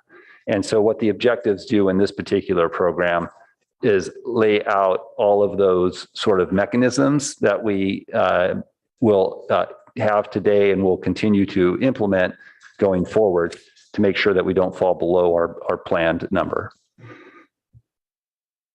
The other one is down. The no net losses per lot or per parcel as opposed to overall in the housing inventory. I'm not sure I understand. So there's 2 types of no net loss. Yeah, One is per parcel. We'll get to that other one. Yeah. Yeah, the other one is forthcoming. Yeah, but this is just per. This is for our planning purposes and making sure that we have a surplus going into adoption. Right. Commissioner Templeton? Thank you, Chair. I just wanted to propose maybe a slight modification into how we're going through these. I mean, it might be better for staff to present these than the ad hoc. And then if you have questions, we can chime in. But I think that staff's already incorporated our feedback. So I'm not sure. I'm just suggesting it might flow a little bit better and might be an easier process. So I'm just throwing that out there.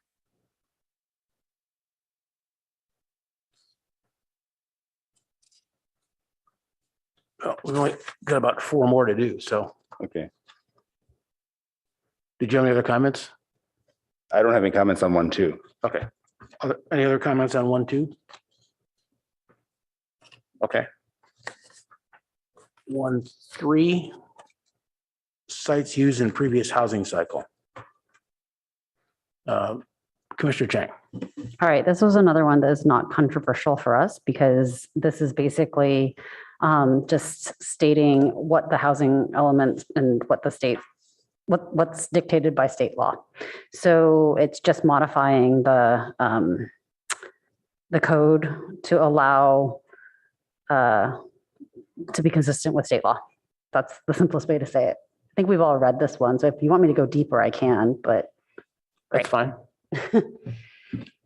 Any other comments on that from anyone?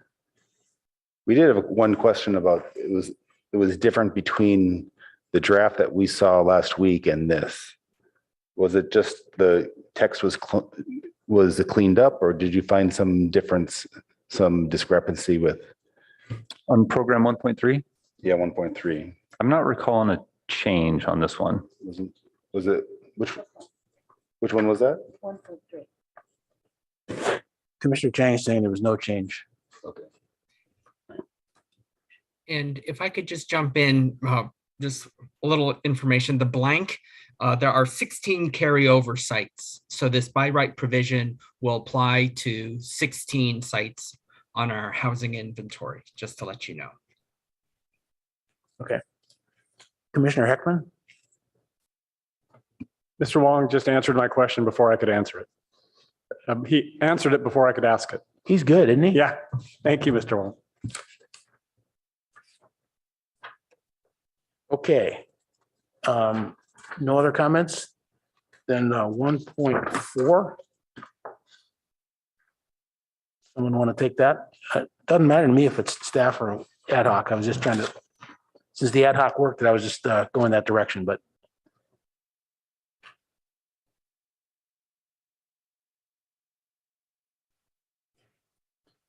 I actually had a question on this one, which is that it seems like right away there, it's focused on transitional housing, but then it also talks about lower income housing, but then it comes back to transitional housing. So is this the place where we're trying to fit in transitional housing to make sure that it's covered?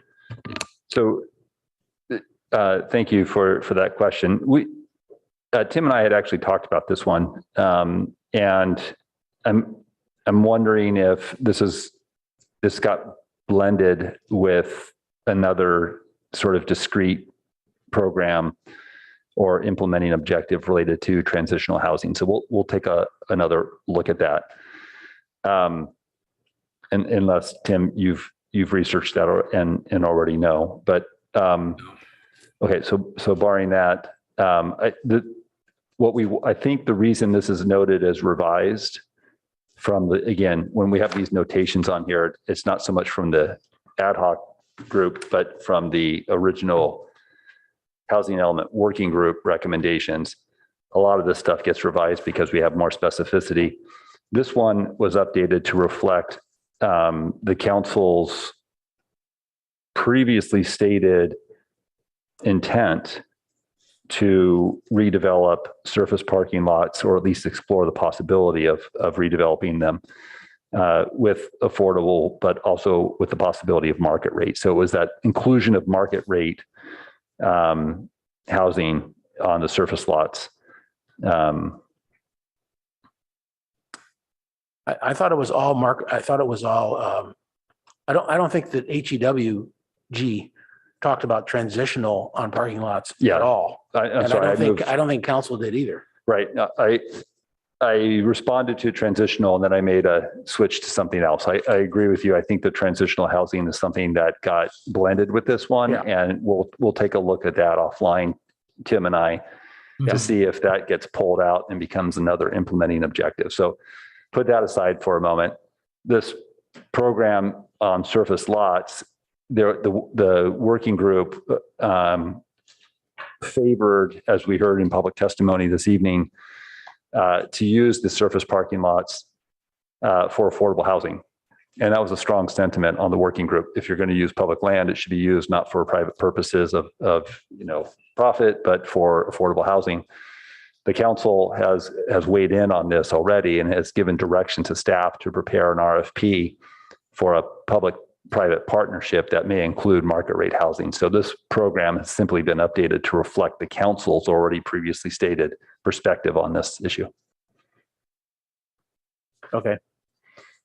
And it's also interesting, as we learned in the Housing Element Working Group, that HCD wants us to make those lower income numbers, but they don't care where we put it in the site selection.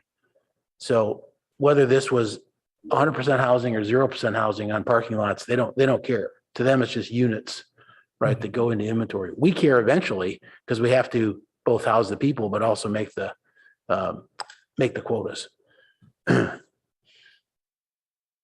So what I'm saying is, using this as an example, no matter what we would like to have affordable, they don't care about that in terms of counting the units within the possible feasible inventory on that item alone. We do, but they don't. That's what I'm saying. Okay. Okay, Commissioner Heckman? Thank you.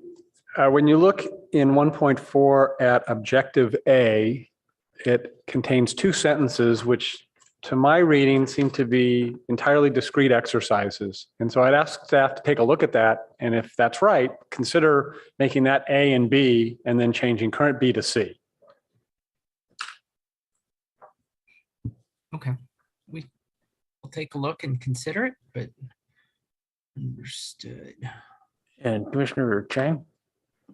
Yeah, I think that's actually a really good comment by Commissioner Heckman, because I think some of the identification might be done in a more concrete time frame, for example, than the second sentence about preparing an RFP.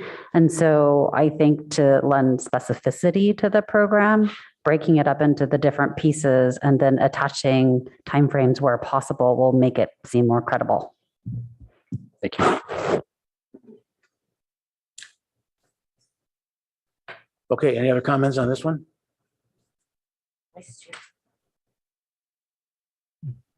Vice Chair Suma. I would just say that I agree with what I think was the majority opinion of the Housing Element Working Group, that it's more appropriate to use public land for low and very low income housing projects. And I think you'll run into less opposition than if you sort of give it. I know you're not going to give the land, but if you sort of give that for market rate housing, I think there could be a lot of opposition.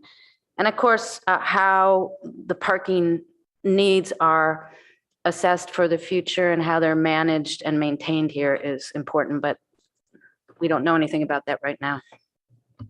Yeah, I'll just add a footnote to that. The reason you might want to include a private enterprise in that development is so that you can actually build more structured parking to support downtown too. So it's not, the idea is that the city's getting something out of it as well, even if we do allow market rate there. Anyways, plenty more on that to come as we go forward, but it's not intended to just be a giveaway. Commissioner Rectal? Yeah. I mean, we did struggle with this because it is public land, and so you really want to use it for public good.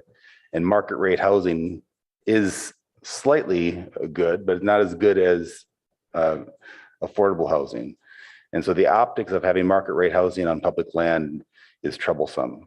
But on the other hand, if it's 100% affordable, then that seems kind of segregational, and that you really want these affordable people to be part of your community and be mixed with your community. And having a mix, even if it's 75-25, I think is preferable than 100%, just because it has a different feel to it. And if you do now, it would cost less because all these affordable units have to be subsidized. They don't come for free. And so if you had 25% market rate, your subsidy would be less for that, which means that instead of building 3 parking lots, you maybe could build 4. And the end result is that you might have the same amount for the same subsidy, same government subsidy. You'd have the same number of subsidized units, but it'd be spread over 4 areas and mixed in with some market rate, which might be a healthier situation. Commissioner Templeton? Thank you. Yeah, I'm not sure if this is tangential, but Vice Chair Suma's comment made me think about how the lots are owned, and the ownership is the ownership. I mean, we don't specify that it might transfer if we develop it, do we? The working plan is that it would be retained by the city and there'd be some sort of lease back. Yeah. So, I mean, we can do, Stanford does that, right? They own it and you can develop it, but they still own the land. I don't know. It's just saying that some of the assumptions and the way the discussion has been going assume that we can't do something different with that property in the future if we want to, but we could if we retain the rights. So just throwing that out there. Thanks. Any other comments on this one? If not, then we'll go to 1.5, which is faith-based institutions. And from somewhere it says recommend deleting. Yes. Chair, I'll take Okay. that one. This is a recommendation that came from the Housing Element Working Group. It's an interesting idea. I'll note that the state law, there is a state law that allows for housing development to take place on church parking lots and without the need to replace the parking lots that are there, the spaces. And the suggestion was, well, let's come up with a local alternative to that guarantees or ensures that the displaced parking spaces remain, I guess, or get built back into the development. And that's fine, we can do that. But we would, to incentivize somebody to go through a local alternative to what the state already authorizes, means that we're going to have to give a lot more incentives than are already provided for by the state. And given that many of our faith-based institutions are located in residential neighborhoods, it just doesn't seem like a practical program that we should be advancing. So staff recommends that this one not be forwarded on to the city council. And I think the ad hoc supported that. Is that right? And the units in this item were really small, Tim. Do you have that one offhand? How many units have been proposed for faith-based institutions? I believe approximately 148 units, I want to say. But those are not impacted. Those are not impacted. We still have those as opportunity sites. Mm-hmm. This You mean due to the existing state law? This program is suggesting, has nothing to do with our identification of faith-based institutions as opportunity sites. It's saying, let's come up with different development standards to ensure that the parking spaces, if the site ever gets redeveloped, get retained on premise. So it's not about our opportunity sites. It's about coming up with a system to allow different zoning to keep faith-based parking spaces that can already be eliminated by state law for a housing development. Okay. Commissioner Templeton? Thanks. There's been a couple of remarks tonight about how we voted. We didn't vote. So I just wanted to clear the record there. We had a really productive collaborative discussion. It was amazing. So there was no voting and sides taken. It was just a really good discussion. I think I said supported, and I think that's a fair representation, but I was not referring to your comment. Thank you. Oh, okay. Sorry. Let's see, Commissioner Heckman? So I appreciate, one of the questions I had coming in is why is it being recommended for deletion? And now I understand. I think we could go two ways with this. I think the simple way is to just delete it. Because as Director Late described, there's a state law that allows kind of development on faith-based institution, this residential without replacement parking. And so there's an avenue in that direction. And so if we delete it, that's the avenue available. If we keep it, then I think we have to expand it before HCD sees it, because what I didn't get when I read this language, and I think this is the flaw, is what this language says is, okay, as an alternative for them doing that, we're going to develop the multifamily, but keep the parking. So that's less good, right? The way this is written, it's less good than what state law allows. When you contrast that to 1.6, which we're about to talk about, and some of the other programs further on where we say, as an alternative to state density bonus law, and then we have some carrots that are actually described in the program, right? That make that pot sweet enough that maybe a developer would want to bypass, would choose that instead of using state density bonus law. So I think if we're going to keep this, we have to build the carrot into it so that it's clear that that's what we're talking about is, yeah, you can go build per state law housing with no replacement parking, or if you want to keep the replacement parking, then this is what we'll give you that you couldn't get under state law. So I don't know that that's, we have a lot of work to do. And I don't know that's in this very small market is a really efficient use of time. If we find ourselves with a couple of free months at the end of this process, then maybe, but for now, I think taking it out makes the most sense. Okay, any other comments on that one? Seeing none, we can go to the big one so far, the 1.6, where there was a consolidation and a lot of items there. So who would like to summarize that one? Commissioner Chang's volunteering? Yeah, so I will volunteer to summarize this one. This is where the ad hoc spent the bulk of its time. And we're gonna have to go through them kind of one by one. And when we did this, we didn't have the comments from the public commenter from Stanford. But in philosophy, and the rest of the ad hoc should correct me in a moment if I'm not capturing it accurately. We thought that these particular sites, with the exception of 27 University, which we did not discuss at length at all. We didn't really cover that item. But these various sites on El Camino were a good place for housing and potentially for more housing, meaning higher heights, than many other places in Palo Alto, particularly because it's not adjacent on the backside of the property to lower residences that would be affected with the loss of light and air. We were told that these properties abut office. And so it's a particularly good location. And also on El Camino, so like a larger thoroughfare.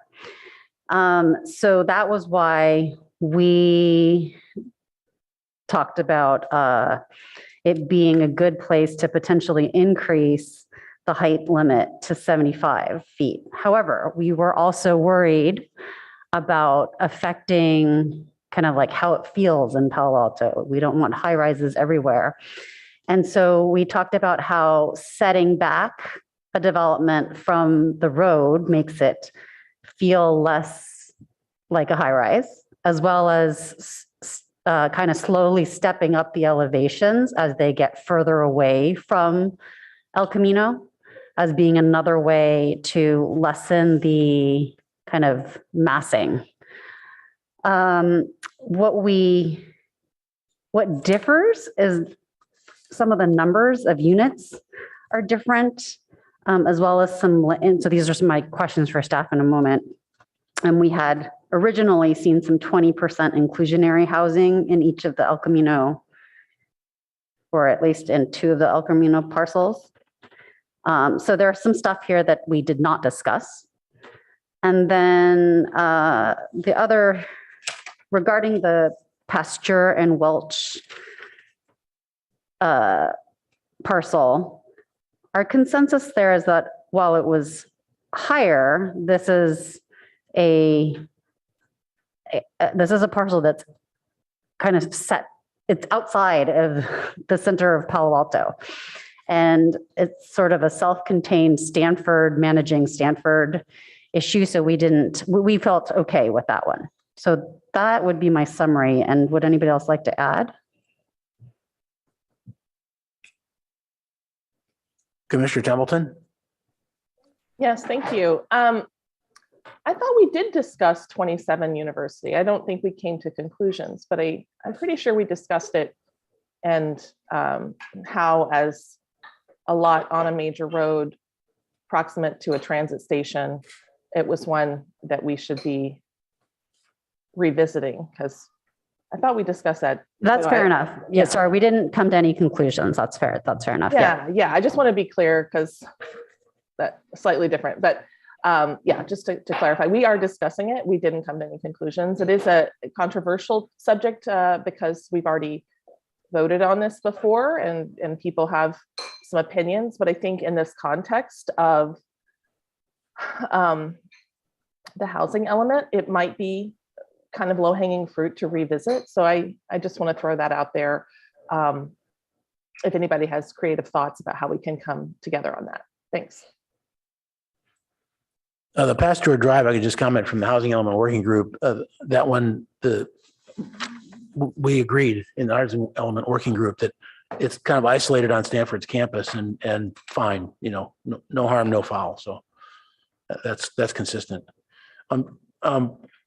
Commissioner Chen, I just want to ask you, said there are some different numbers. I wasn't quite sure what you meant. They're just different numbers than what were in the site selection? So our discussion centered primarily on, how high do we think would be reasonable to go on, say, 3,000 El Camino and 3128 and 3,300 El Camino.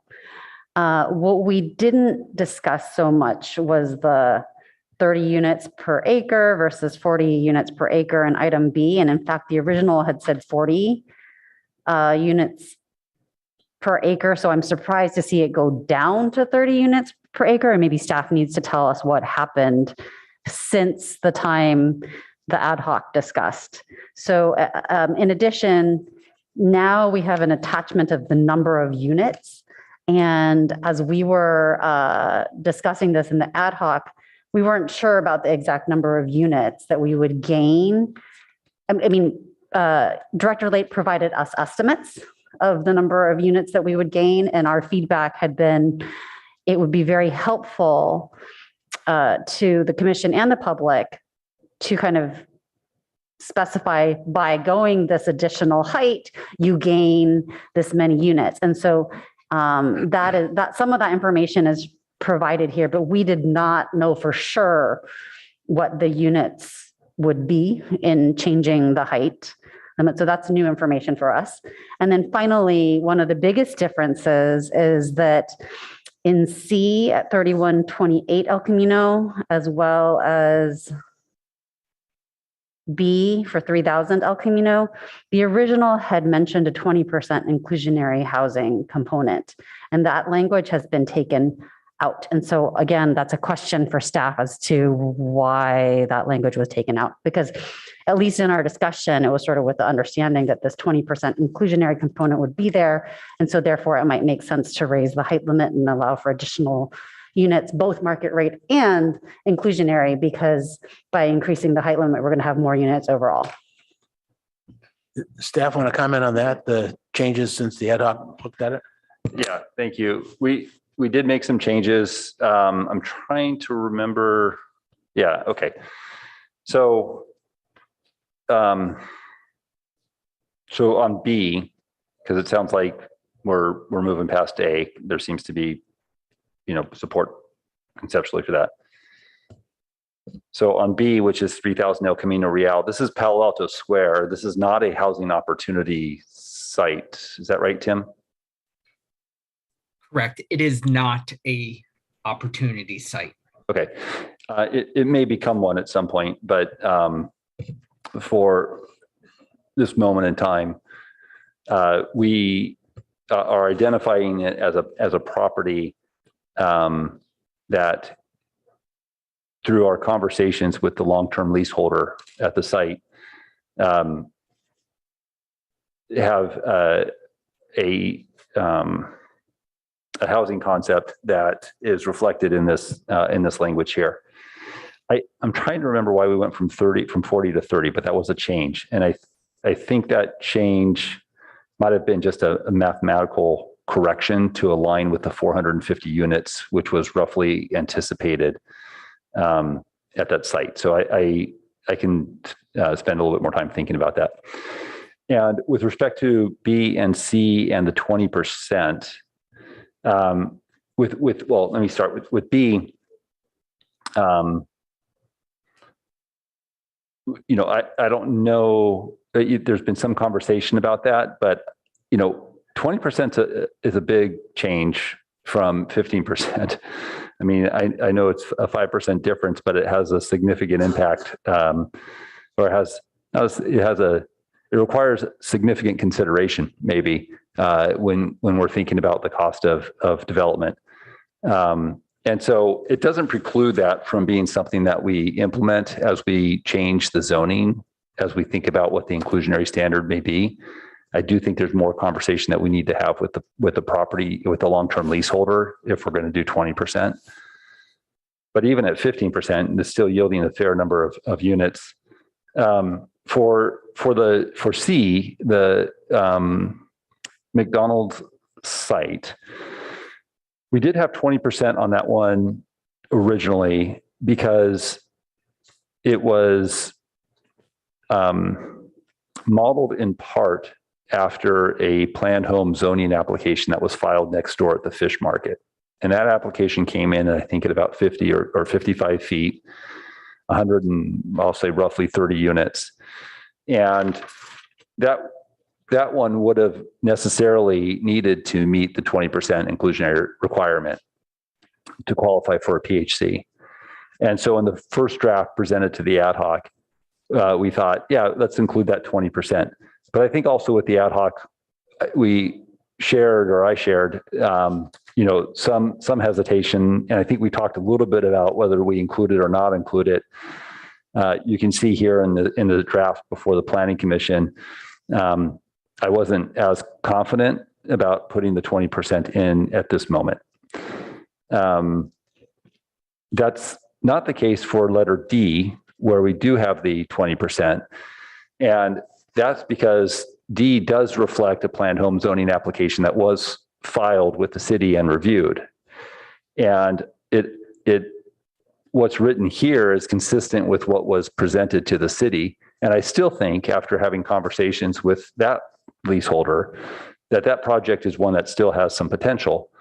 But they are pursuing their office project at this time. The two projects are not exclusive of each other.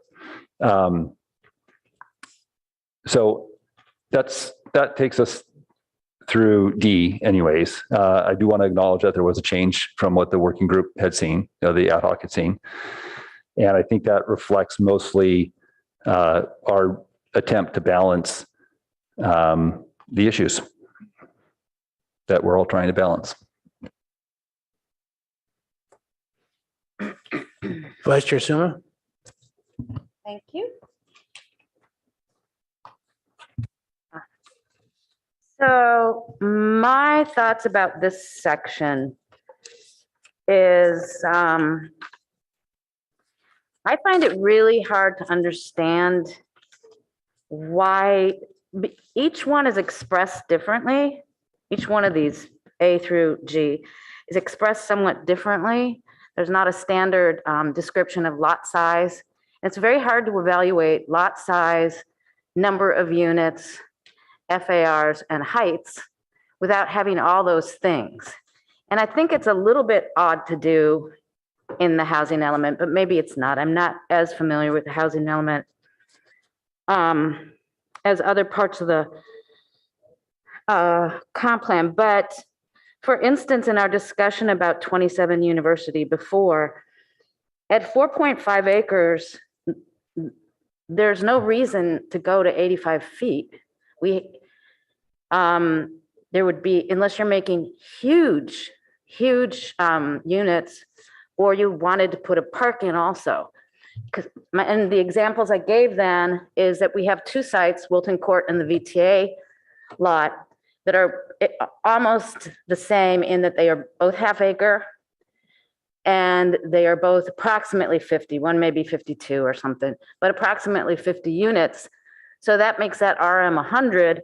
So if you have 4.5 acres, I don't understand the height. It doesn't make any sense to me that we need it.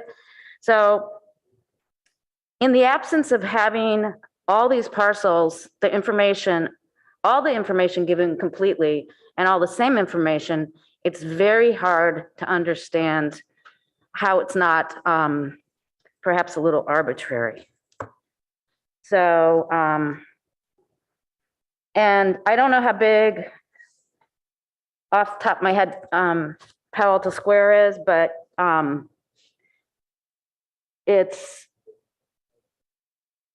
don't know how many acres, but it's hard for me. 15. It's 15? 15 acres. Okay, so I'd have to do the math. I can't do the math in my head, but it's hard for me to relate the height and densities and FAR when and units, when sometimes in this section you use units and height, and sometimes you use FAR, and sometimes you use other development standard descriptors. So I think this section needs to be rewritten to be more clear. So I think many of those things are there. I appreciate that they are built out differently, and that is intentional to reflect what is known about those sites and the development potential that we understand to be possible at that site based on what Stanford has represented to the Housing Element Working Group, based on conversations that staff has had with long-term leaseholders of these properties. I'm putting 27 University aside. Again, I never wanted to include that one in the first place, but I was overruled, and that's fine. But again, I think there's broad agreement on Pasteur, because the impacts are internalized to Stanford.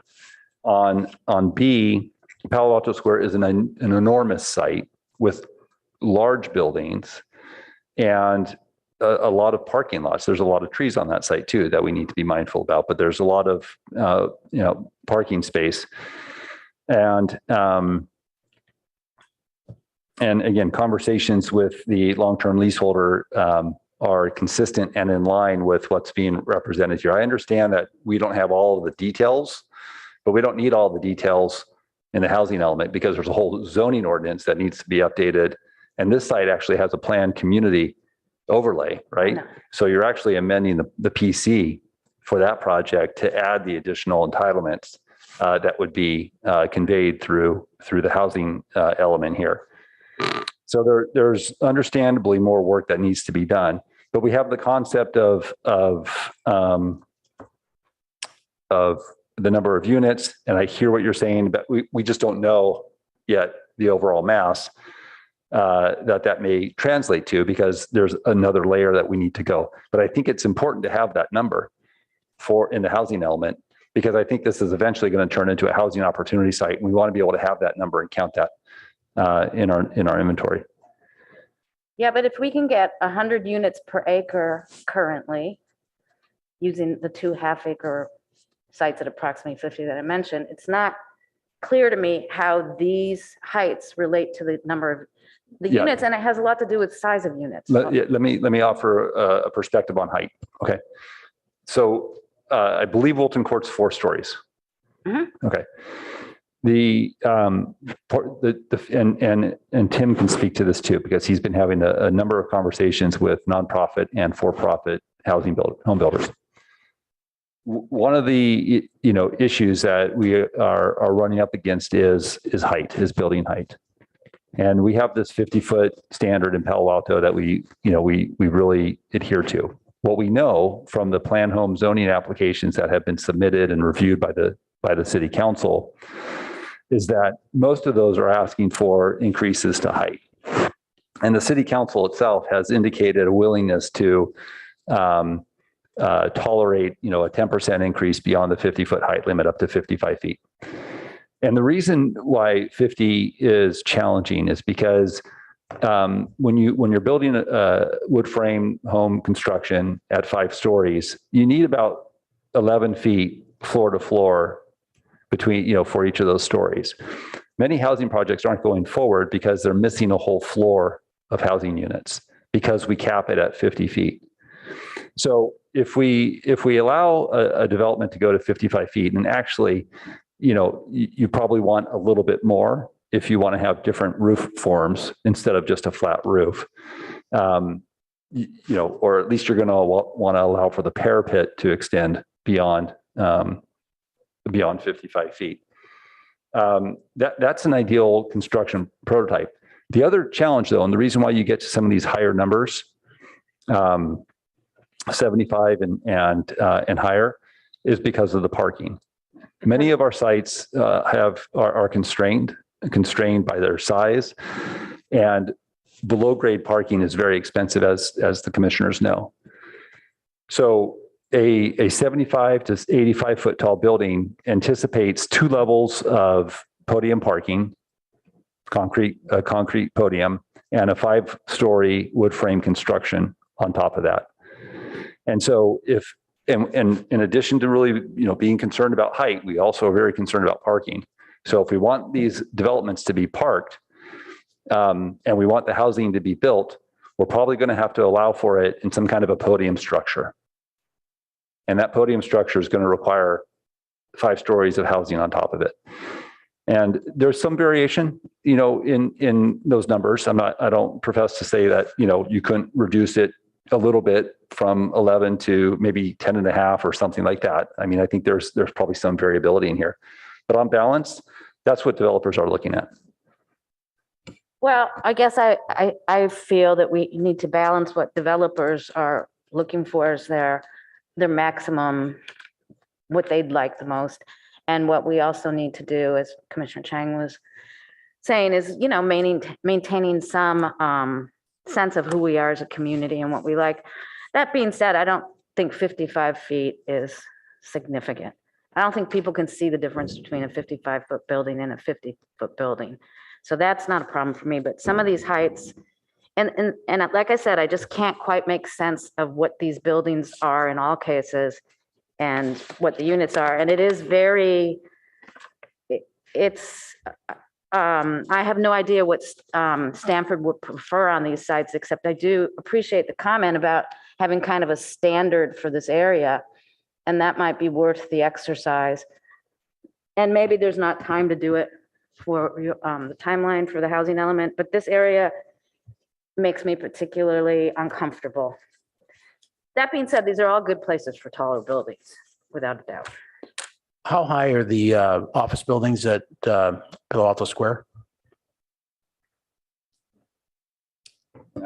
Tim, do you have that number? I want to say about 120 feet. I think that's right. 120, 125. It depends where they count the parapet or the roof. I think the top of the parapet is 140. Oh, okay. I just want to get, for this discussion, just to get kind of a feeling of, what a 75-foot building would look like up against whatever is there set back from the street. I just want to get that kind of visual. Well, let's see. I think Commissioner Heckman is up next. Thank you. So I wanted to follow up on the comments made by one of our public speakers, Ms. Snyder, because I thought there were, she had two ideas that I thought were worth some discussion. The first one, as I understood it, was she was suggesting that this program take a more holistic approach toward the Stanford Research Park sites, which I'd like confirmation that those would be items B, C, and D, the three that are El Camino. Is that what? She referred to she referred to sites along El Camino and Stanford Research Park, and I was a little confused. Yeah, no, I would not, hearing what you heard, Yeah. I would conclude B, C, and D. Okay. All And right. F, right?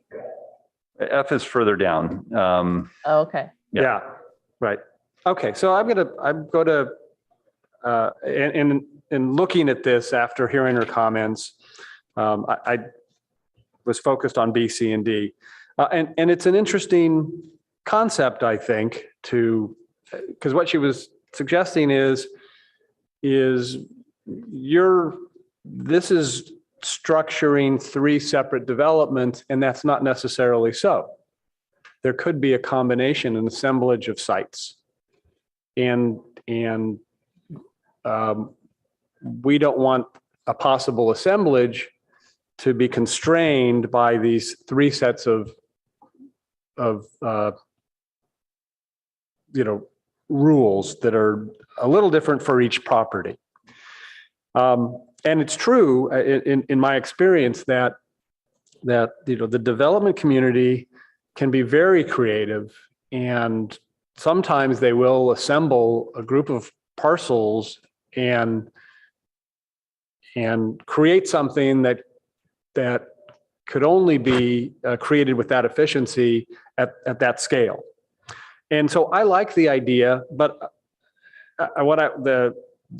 the variant on that I wanted to float with staff is, what if we keep B, C, and D, but add another item as an alternative that recognizes the potential to, and I guess I was kind of thinking of it as akin to like a PD zoning, where maybe we can be more flexible with, if you're going to put together B and C, right, we'll have some flexibility as to what these parameters are in looking at that. And so I don't think for that alternative, we need the preciseness that we have in B, C, and D. In fact, I just think we want to precisely explain that there could be some flexibility there. And again, that would encourage the possibility of maybe something better than we're looking at for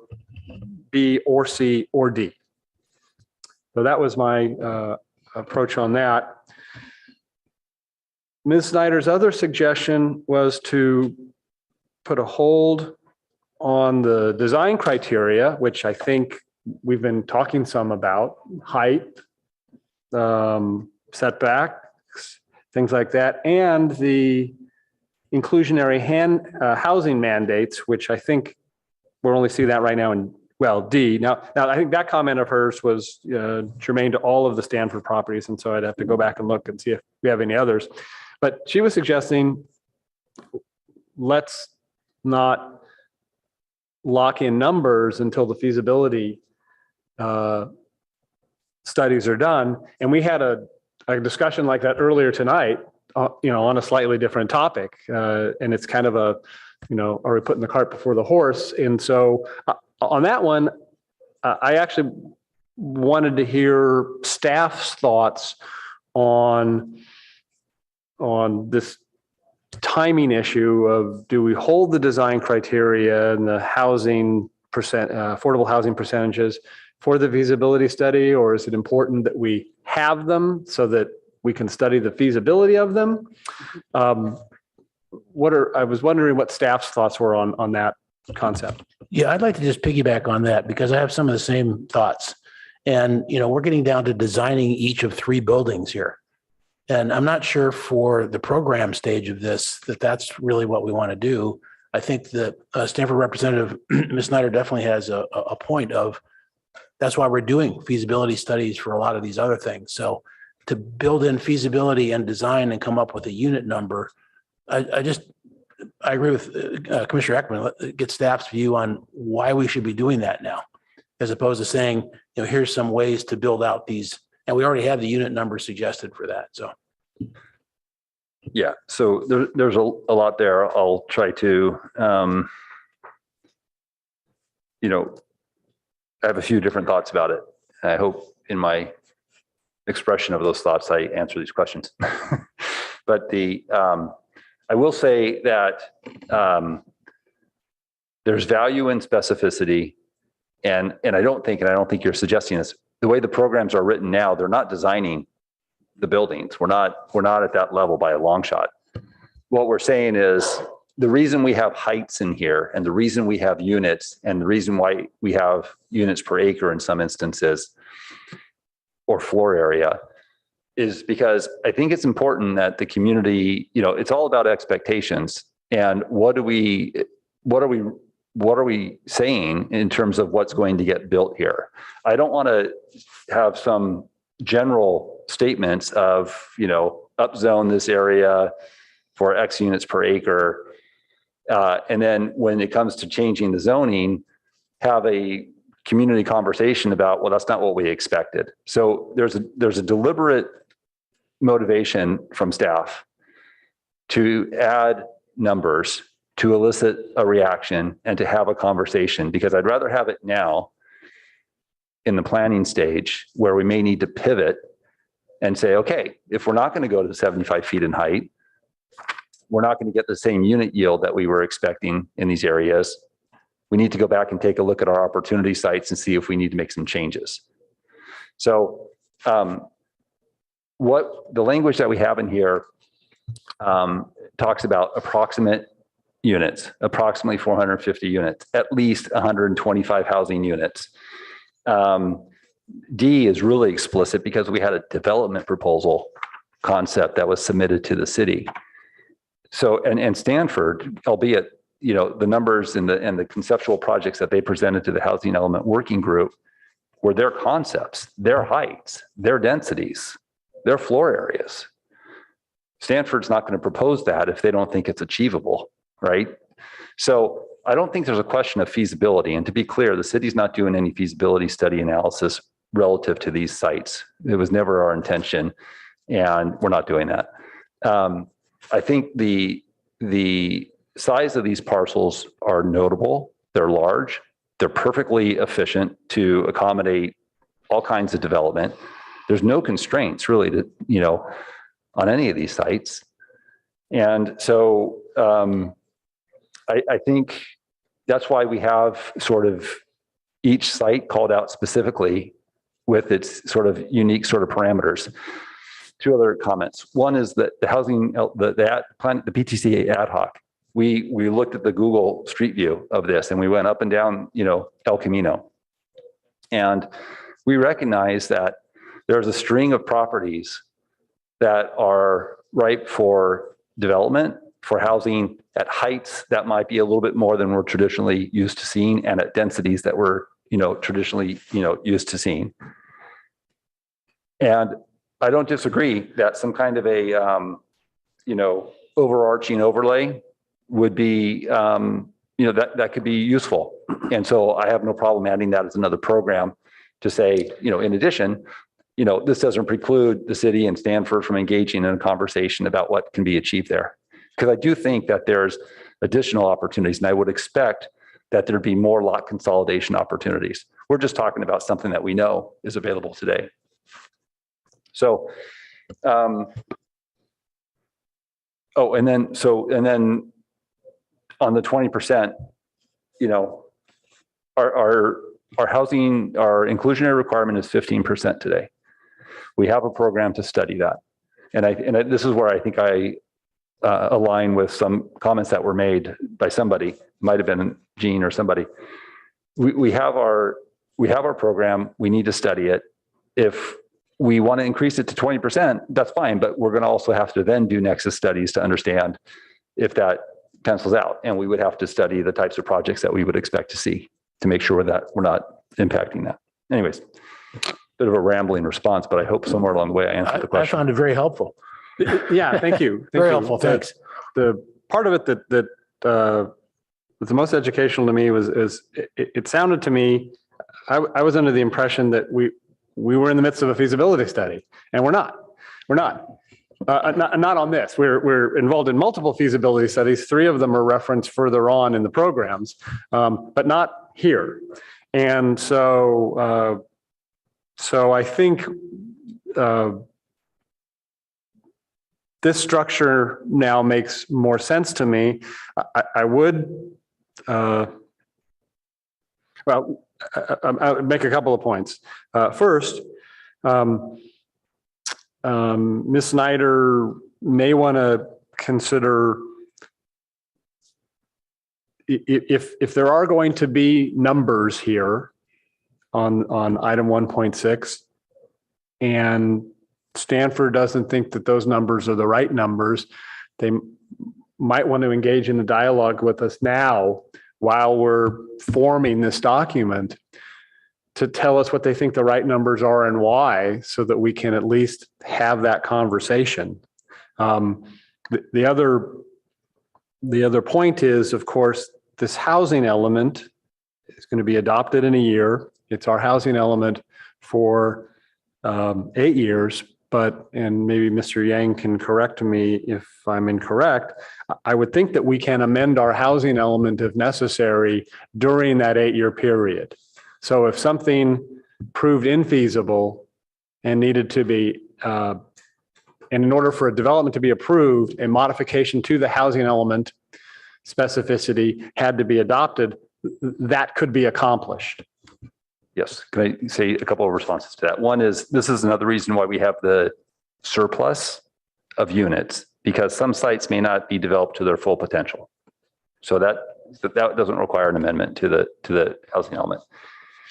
We also don't need to be, because of that, precise with, meeting each of these numbers. But I will say, one of the criticisms that we've received from the community is that we've underestimated the development potential of sites. I think, Tim, we used a minimum of 30 units per acre. And that's a fair criticism.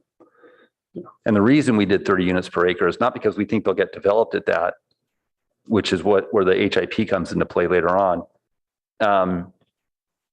But because we didn't want to overstate and rely too much on an individual parcel and find out later that didn't get developed and we're missing our numbers. So there's a reason why we are representing the numbers at a lower density than maybe is resonating with many in the community. With respect to these sites, I think these are toward the minimums in terms of unit production. And I would expect that it would actually be potentially higher. And last point I wanted to make, because I think it's important for the record. Staff didn't make up these numbers. These are numbers that were submitted by Stanford and incorporated into the administrative record as we're doing this. So, and to recognize, they didn't have construction drawings. They're doing, analysis, and it's a ballpark. And that's all we're talking about here is some ballpark numbers, but we think we're definitely in the ballpark. Okay. So if I could just a couple of more comments to finish up. Go ahead. And so having talked about whether it's wise or not to include numbers, I want to talk just briefly about the numbers. First of all, you'll see a couple of the suggested additions that I proposed were where we have this concept of a setback from the street. I've suggested that we add some number there, and I don't really care what number it is. The concern I have is just, if you just leave it that way, you're going to have endless arguments about how much is enough. And if we put some number in there to set expectations, I think that will make the future processes easier. So that's why I made that suggestion for staff's consideration. And then the last comment I wanted to make on specific numbers is I'm actually okay. I'm comfortable with the height being, specified what it is at these locations. And in part because when you are describing the height and the number of units, by allowing a taller building contain those units, if we assume that the units are going to, if we assume that a developer is going to want to build the same size units, no matter what, if they can build up rather than out and do that, that leaves more room on the site for open space, which is an important, this commission has made clear repeatedly that is a desirable element and an expectation of future development. And it should be, but it's a balancing. And so I think pushing up these heights in these particular locations that we already have very tall buildings next to them. We don't have, as Commissioner Chang said, I think Commissioner Chang, we don't have low, 1-2 story homes next to it. I think it's worth the flexibility to keep those heights in, and I'm supportive of them. Thanks. Commissioner Chang? Thanks. So I did want to follow up on something that Commissioner Suma said, where I had the exact same questions as I was going through these items, which was, how was that number of units calculated? What does this mean in terms of RM? What is it on this parcel? Because I don't know the parcel sizes also. And so since Director Late, you had mentioned that this is kind of a communication document to the community too, to manage expectations. I do think some sort of way to make it apples to apples across all the sites is useful. And also because people understand what RM30 looks like or feels like, right? I think the height is important because that does give people some idea of what to expect there. But then I think even if we had like a RM number on each of B, C, and D, I'm still confused about B, the Palo Alto Square parcel with 15 acres, because what I would hate to see happen there and what would theoretically be possible with the 15 acres is, these units spread, just massive units going up to 75 feet, where really what we could have gotten was some smaller units, but many, many, many more.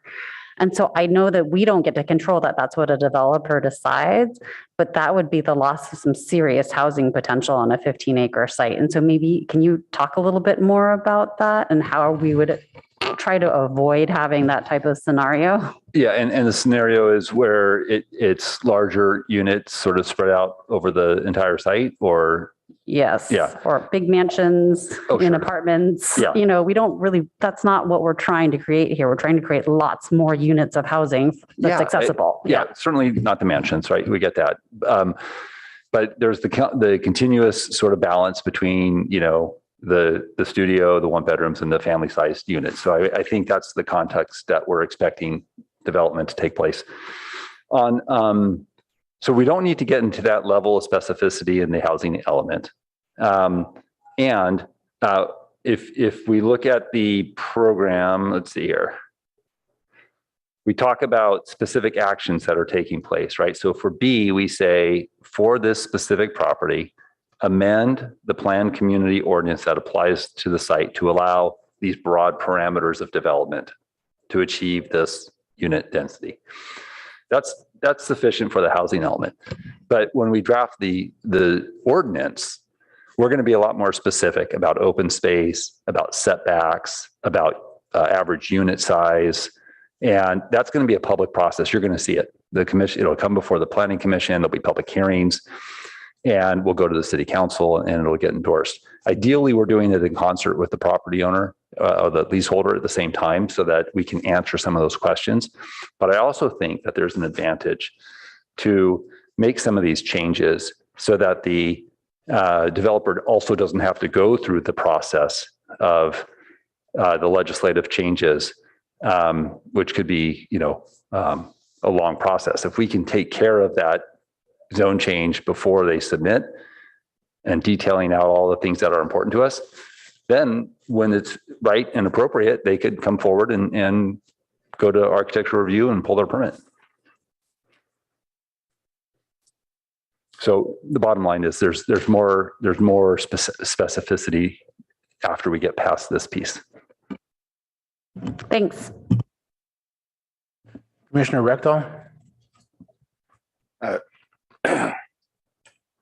During NVCAP, Commissioner Suma had a very good suggestion, I thought, is that instead of going through PHZ and doing everything one by one, having something like an RM50 and have the design standards.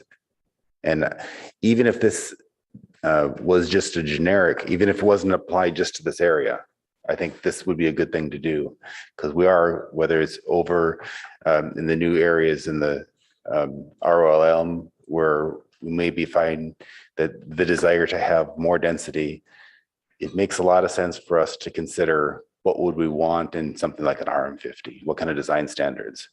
So I think that would be a very good thing to look into. Chair, if I can respond to that. So yes. And Tim, correct me if I'm wrong, but I think the RM 20, 30, 40, 50 are reflections of unit density. That's where the numbers. Okay. Mhm. And so, one thing that I think we need to talk about, and we raise the, we begin to raise the issue in the housing incentive program piece, if we get to that later, is maybe shifting away from calling out unit density on these sites and let building height and floor area and parking requirements, kind of like a form-based approach, dictate how many units might get built on the site. And that's going to go a long way to, I think, help advance our concerns by housing advocates that are questioning whether our sites are suitable or provide adequate density. And when you look at the types of housing developments, Wilton Court, the Charleston project, 525 Charleston, the project I know some of you enjoy, the at Page Mill in El Camino. Those aren't 50 units per acre. Those are higher density projects. 90, 100 units per acre kind of a thing. And that's the kind of density that I think we're going to be, realistically looking at some sites, not all sites. But so I love the idea of like adding another sort of tier, because I think we need to do that. But we might need to shift from this notion of density per acre to just a category of,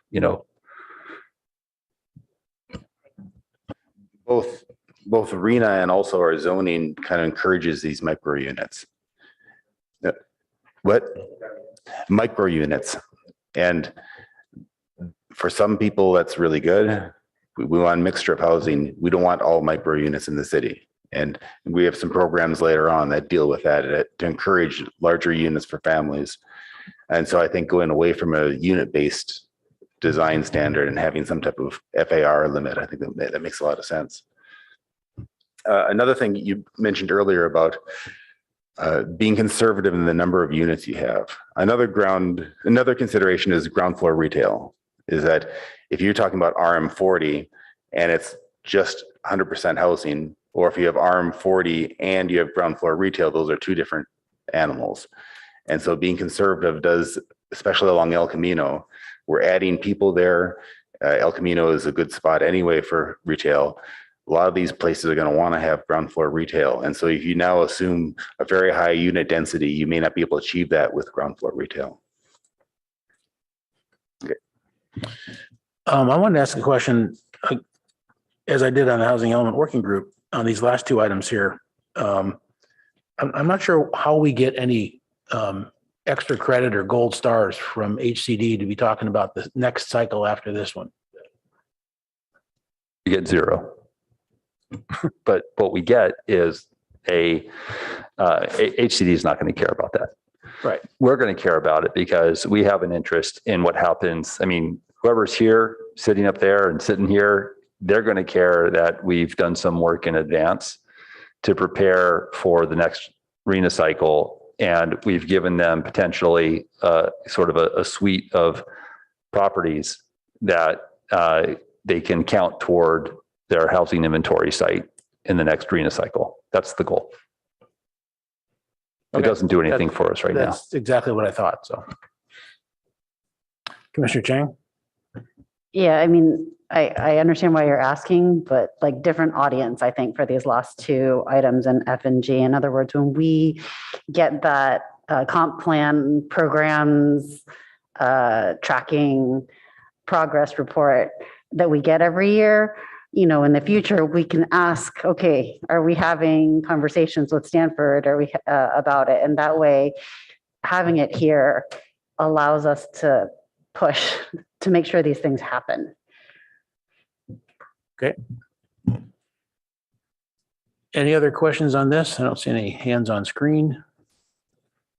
All right, so we've now finished up through 1.6, which was pre-processed by the ad hoc, and we agreed to chat about this. It's coming up on 9 p.m. And on a per page basis, we've done 4 pages and we have 15 pages to go. So as we said before, we can either say we're done and ad hoc has to keep processing this and come back, but that's going to make one very long meeting 3 weeks from now. Or we can jump in on some of these other ones, potentially taking guidance from staff on which ones not to address because there's not enough detail there yet, like the 3.55 HIP. So comments from commissioners. Commissioner Chang. Oh, sorry, light's still on. Commissioner Heckman. Thank you. So I can go either way. I can do more tonight or not. Just to preview, I do have a couple of what does that mean questions that I'd like to ask tonight on a couple, just clauses and a couple of the things. And beyond that, there are only a couple of things I want to talk about in the remaining program. So I'm not, even though it's more pages, I for one don't see that I'm going to have a lot to say on those 15 pages. Okay, very good input. Thank you. Others? Commissioner Rectal? I think it would be useful for the ad hoc to hear the comments, especially big picture comments, because as the ad hoc is going through, they may remember the comments and that may make the discussion better. They may bring up points that we would have overlooked. So I would welcome it. I don't want to get stuck in the mud and debate fine points, but I would like to hear opinions. And then those that we don't get to, the ad hoc will just go ahead and process. Any other comments? Yeah, I'm okay going forward just to see, how far we can get. I don't necessarily want to, I don't think we should try to intentionally drive this to closure tonight. And I know you have an event later that you have to go to. So do we want to pick a 10 o'clock check-in and decide if that's going to be a checkout time? Does that sound about right? Any other comments?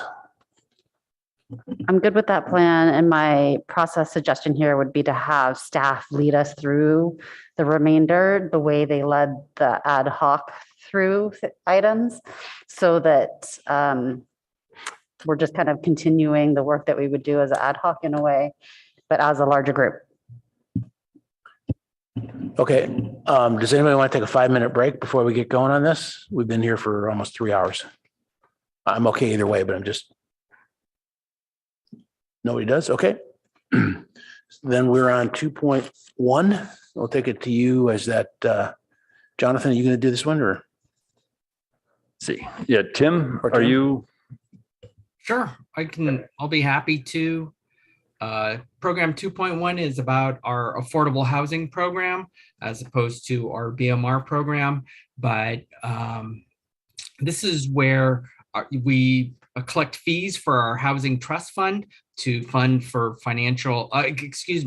to provide financial assistance to 100% affordable housing projects. And so as part of this, the implementing measures are to look at, continue to use our funds to provide gap funding, and also to look at carving out some additional revenue if the city decides to have the business tax in the future. See if we can carve out some specifically for affordable housing. And taking a look, I believe, I had a conversation with Commissioner Heckman about a feasibility study to look at potentially adjusting the fees that the city charges in order for this program. So that is program 2.1.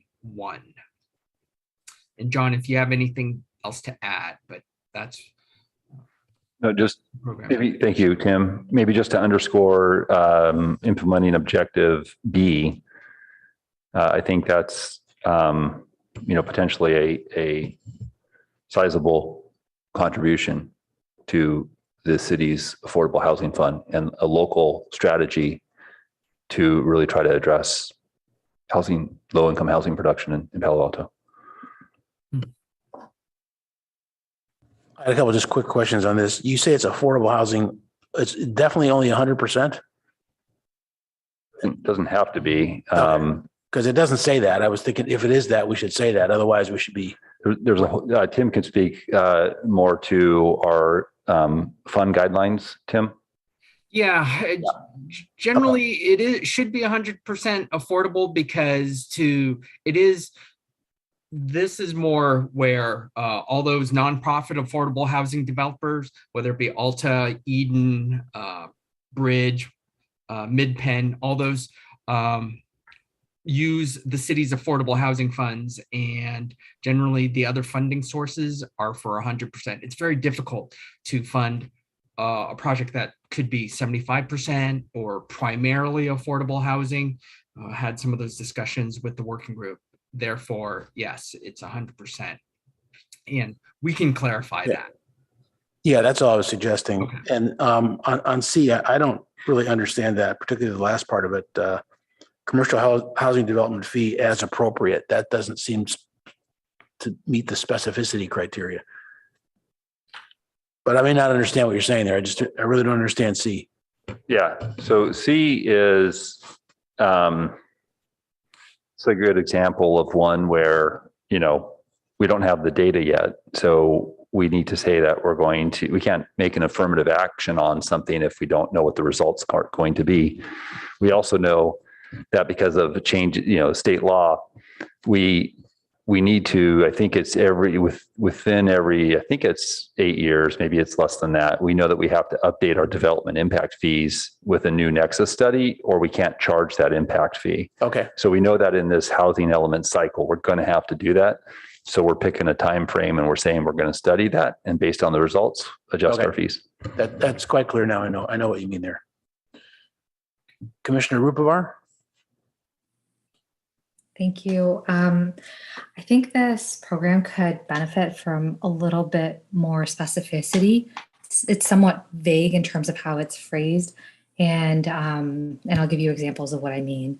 But if with respect to the gap funding, first, designating the 100% affordability, two, with respect to the gap funding, if it makes sense to add information about up to X amount or this percentage, or do you take an ownership stake in the projects for which you provide gap funding? Do you not? How does it work? Or if not, if that's too much details, at least say that per the fund guidelines set forth by the city of Palo Alto. And then the second comment that I had was it's a bit vague in terms of the source of funding until you verbally explained it to me. When I read it, it didn't click. So what I would suggest is, the funds from the Affordable Housing Fund that is, within the general fund. And then in addition, additional sources of funding could be the business tax proceeds, because that wasn't clear until Jonathan just said it. So just, build it, like flush it out a bit more. So it doesn't get conflated when you just read it first pass. Thank you.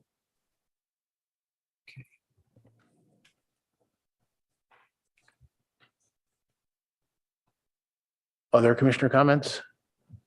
Commissioner Rectal? Yeah. Can you clarify where the money does come from? We talk about the business tax in B, and C, we're talking about commercial and residential. So there's whenever you build an apartment complex, there'll be we have already the 15% BMR, but there's additional fees on top of this? Or is this just single family houses would be?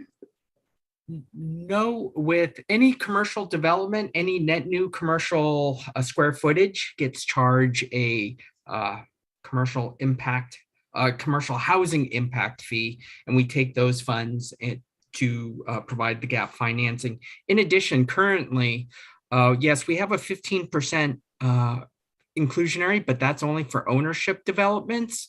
Right now, if you propose a multifamily rental development, you also pay a fee. Okay, I got you. Yeah.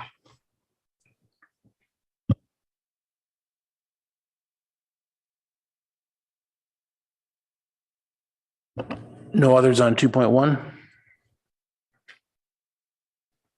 Let's move to 2.2. Okay, we had just mentioned the 15% inclusionary fee, inclusionary percentage, and that applies to the BMR.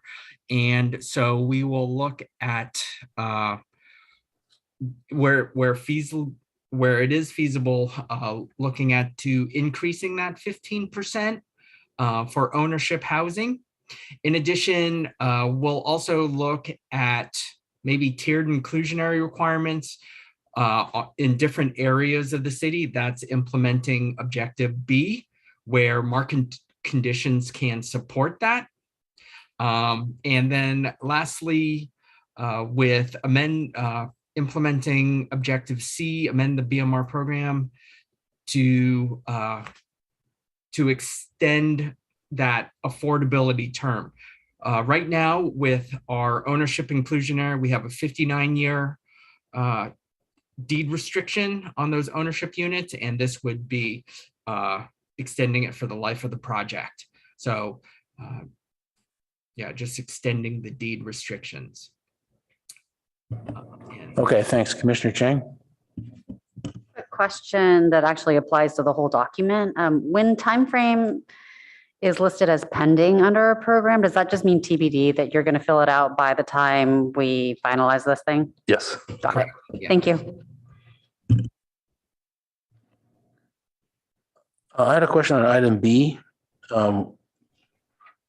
Where market conditions support, when is that ever going to happen on inclusionary? I think that's a little optimistic.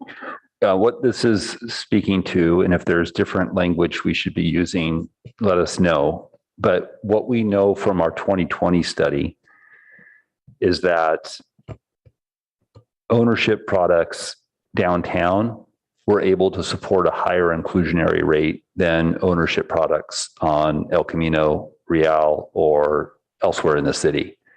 And so the idea here is right now it's 15% across the board. Might we, based on the study, want to make it 20 or 25% some places and maybe lower it to 10% in other areas if that's more appropriate based on land costs and return on investment? There must be higher rents where you think you can get the 20%. And because it'd be probably the same cost, construction cost. Right. But higher resale or higher rents, yes.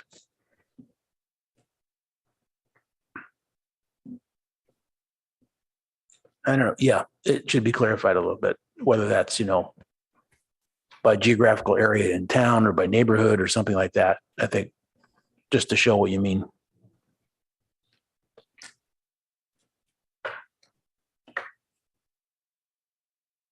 Others? Is your light back on, Commissioner Chang? No. Okay.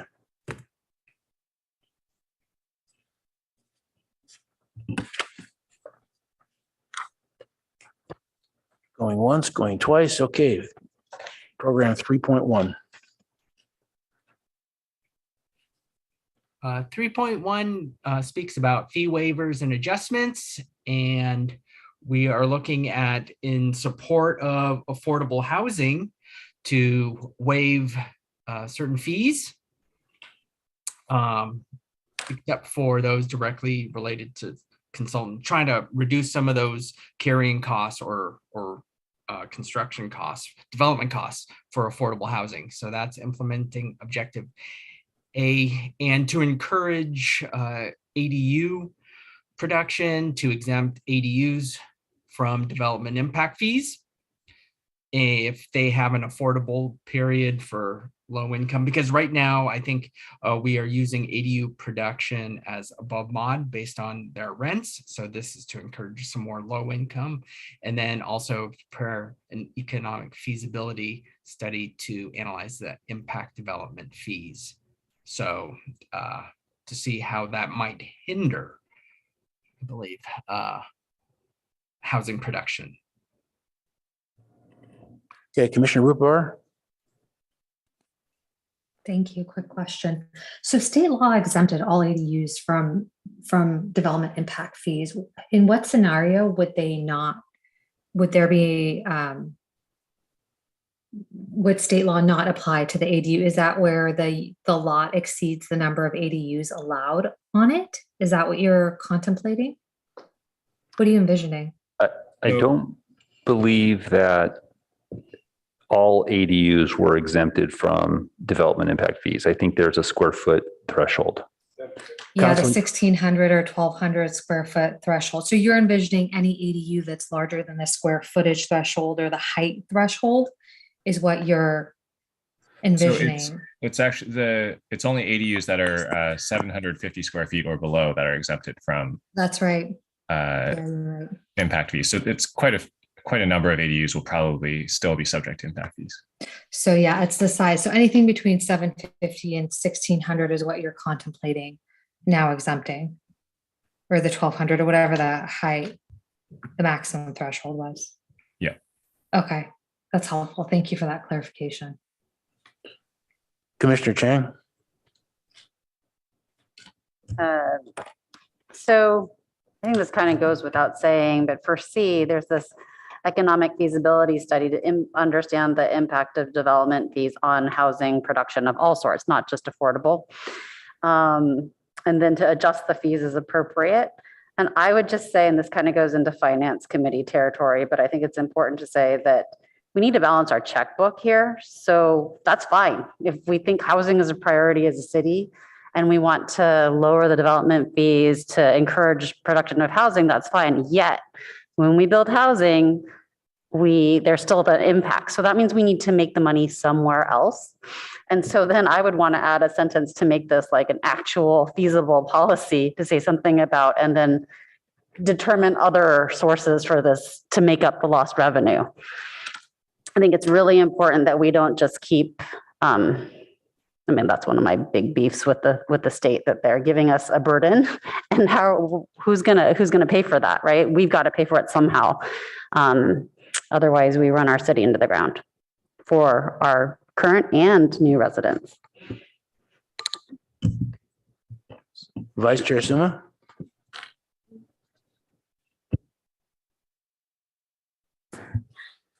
My thought was in B, exempt accessory dwelling units not already exempt by state law.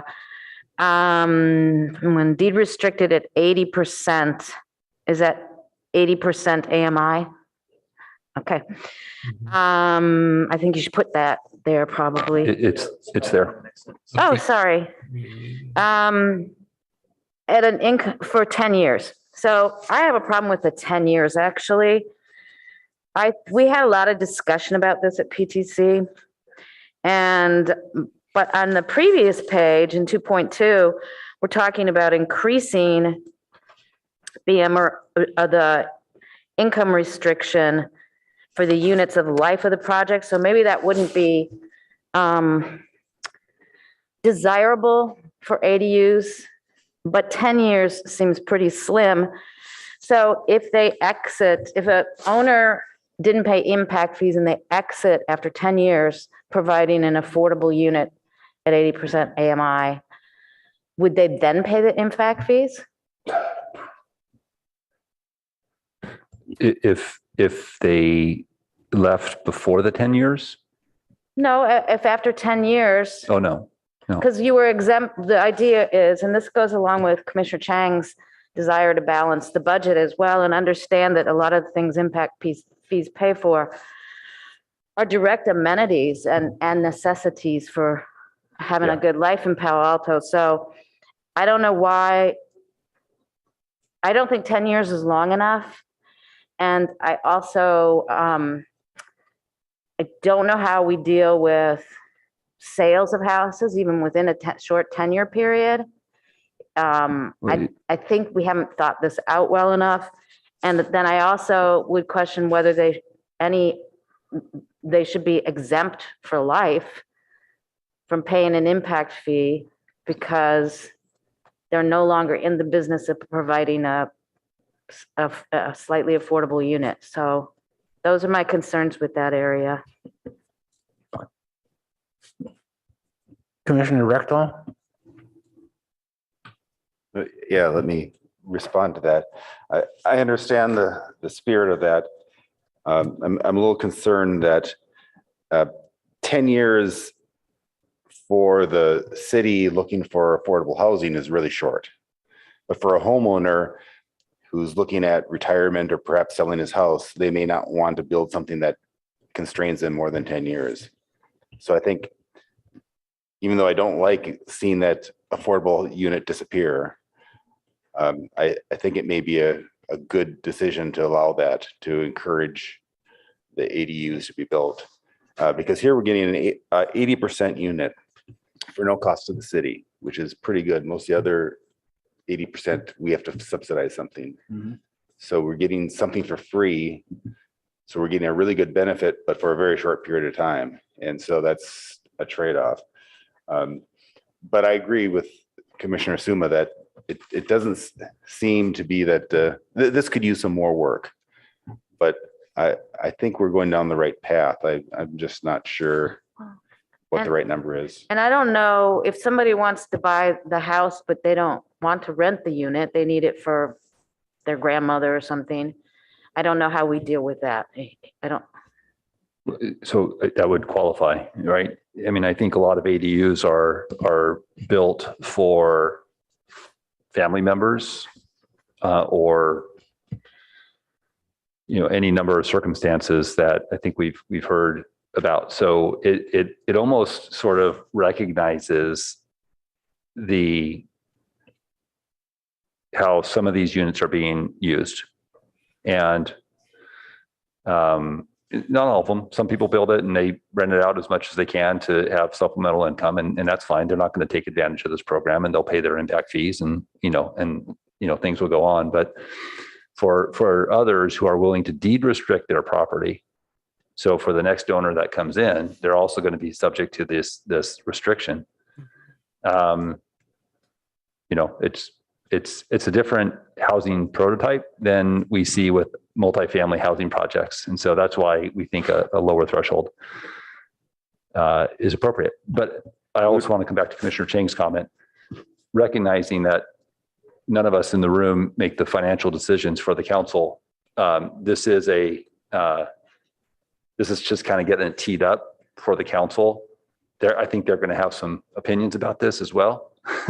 So we may not need to solve it. I think we can flag our concerns. But again, we're just trying to identify opportunities where we can reduce the cost. Commissioner Heckman?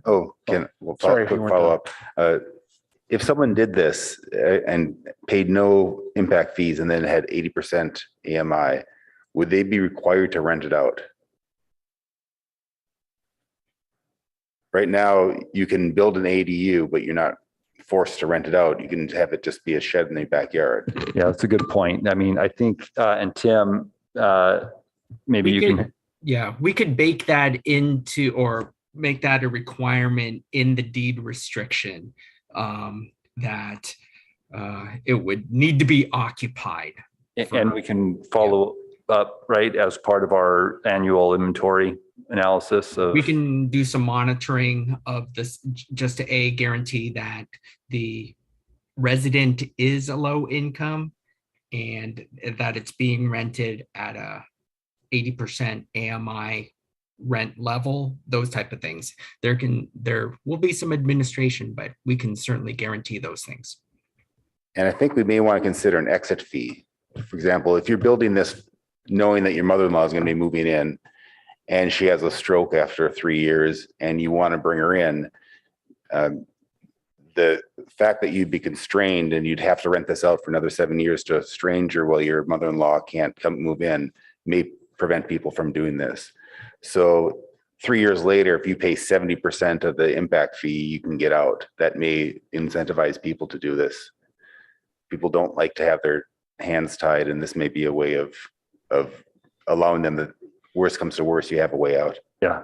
So thank you. Good comment. And so what I'm hearing is that we need to add some language in here that talks about a little bit more about the program implementation, like a reference to that and some of the topics that we might consider in that.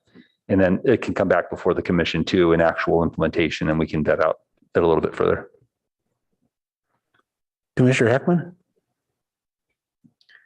So I think we had a variation on this conversation when we were talking about, I think it was ADUs. amendments to the affordable housing ordinance, Yeah. part of our zoning code. My perspective, now we're talking about this is the housing element. We are talking about ways to promote housing, get more housing in Palo Alto. If I can get an ADU that is deed restricted at 80% for 10 years by waiving impact fees, then that gives me another housing unit that is going to be filled by somebody at 80% incomer for 10 years. And then even once that 10 years is over, I've still got another housing unit in Palo Alto. So it's a win. And so I think 10 years is the right sweet spot, because at some point, as you stretch out the number of years, I mean, it's math, right? Okay, I can pay this development impact fee up front, and I'm going to accept reduced rents for a certain number of years. Well, if you push me out 20 years, the math isn't maybe going to work, and I'm not going to build the ADU because, or at least I'm not going to build the ADU to be affordable. And again, we're looking for ways to sleep that community. So I'm supportive of this. I do think, I think Commissioner Rechdal's idea is interesting, but I think we got to kind of run the numbers, because what you've provided kind of a sympathetic example of when somebody might want to do it, but somebody else might want to do it just because rents skyrocket. And now, heck, it's worth it for me to pay that 70, I'm 3 years in, it's worth it for me to pay 70% of an impact fee, because I can get, I make that up in 4 years, renting at market. And so maybe it's something for staff to explore, but that's how, I think we'd have to be worried about misuse of that tool. Remind us approximately what the fees are on an ADU that we're talking about giving up. Tim, do you have an estimate on that? I don't, but if you give me a few minutes, I can take a look. Just to say, They're not going to be big numbers relative, but right. It's an area of complaint that we get a lot from folks who are building ADUs. And it's just one more expense that makes it hard to build them. Yeah, that's what I want to figure out. It might be an easy give economically. I don't know if it's going to break the budget. No, but it might be an easy give to get an 80%, not 120%, but an 80% AMI unit. As I'm thinking, as we get ready for the council, maybe we can have some of those numbers too, to illustrate, what that impact might be too, right? So that, based on X number of ADUs produced a year at this size, this, if 50% of them took advantage of this is what it would be. 50% might be optimistic. Okay, Commissioner Chang? I remember us having a pretty extensive conversation about affordable ADUs at one point on the commission. We did. And it was really sticky in terms of, sticky meaning difficult, in terms of who's going to manage this, how do you determine who can rent? And so I don't know if it's as easy as putting it in here. I don't know where staff is on that affordable ADUs discussion after we discussed it. But there were a lot of intricacies to it. So it might not be as easy as this. And then we also certainly want to see if it pencils out, meaning what's this fee? Would this even be an incentive at 80% of AMI, or is the math never going to work out? Right. So, well, there are this one just bears a little bit more back of the envelope and maybe checking in with our other process that we had going on with affordable ADUs, because there was this whole idea of having to have a renter list that was pre-vetted and then checking up on to make sure, and is the owner going to be allowed to decline who lives there? So it was really complicated. And I remember it not ultimately, most of the ideas not really working. So I'm not saying I'm not supportive of this. I'm just saying that there might be some feasibility that actually may make it such that we need to eliminate it because it's not feasible. And that's kind of my recollection of our commission discussion. Definitely. Plus, we said that ADUs are basically affordable anyway, compared to other stuff. So yeah, so I don't want to. I'm not trying to be a Debbie Downer here. I'm just saying that I remember us having a really long discussion. I can't remember all of it, and it wasn't an easy nut to crack. Well, I think there's some loopholes here, particularly when you start talking about family members, because if, I want my son to come home from LA and I say 80% of market, and I work that out in the backyard later, there's a lot of loopholes that you can't even track. Yeah. Well, again, we can, we could talk about more of the sort of program components of it. I think for the purpose of the housing element, it's the concept. And, but I'm hearing that there's a lot of details that we would need to sort through. Again, there's the monitoring piece that we have an agency that actually monitors these affordable housing units citywide. So it would be, a legitimate monitoring program. So I think there would be rent and demonstration that it's, low, meeting the income limits and all that kind of stuff. Yeah, but the core thing is to make it credible here to HCD. So. Okay. Anything else on that one? Okay. 3.2. 3.2. So this program just pledges to HCD that we will look at our development standards on a consistent basis to see how those new standards are working and adjust accordingly if we do find something if that development standard doesn't produce the desired result in a nutshell. So that is program 3.2. Okay, comments?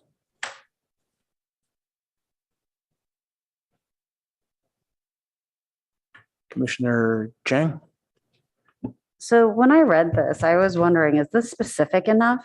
Or because it sounded a little bit like just window dressing to, or what we're talking about here, just the same way, Congress has an Office of Management and Budget that looks at every single piece of legislation, figures out the budgetary impact. So here for every piece of housing ordinance, or development ordinance legislation, we would look at it and understand the housing impact. Is that what we're saying? Yeah, that's the concept. Okay.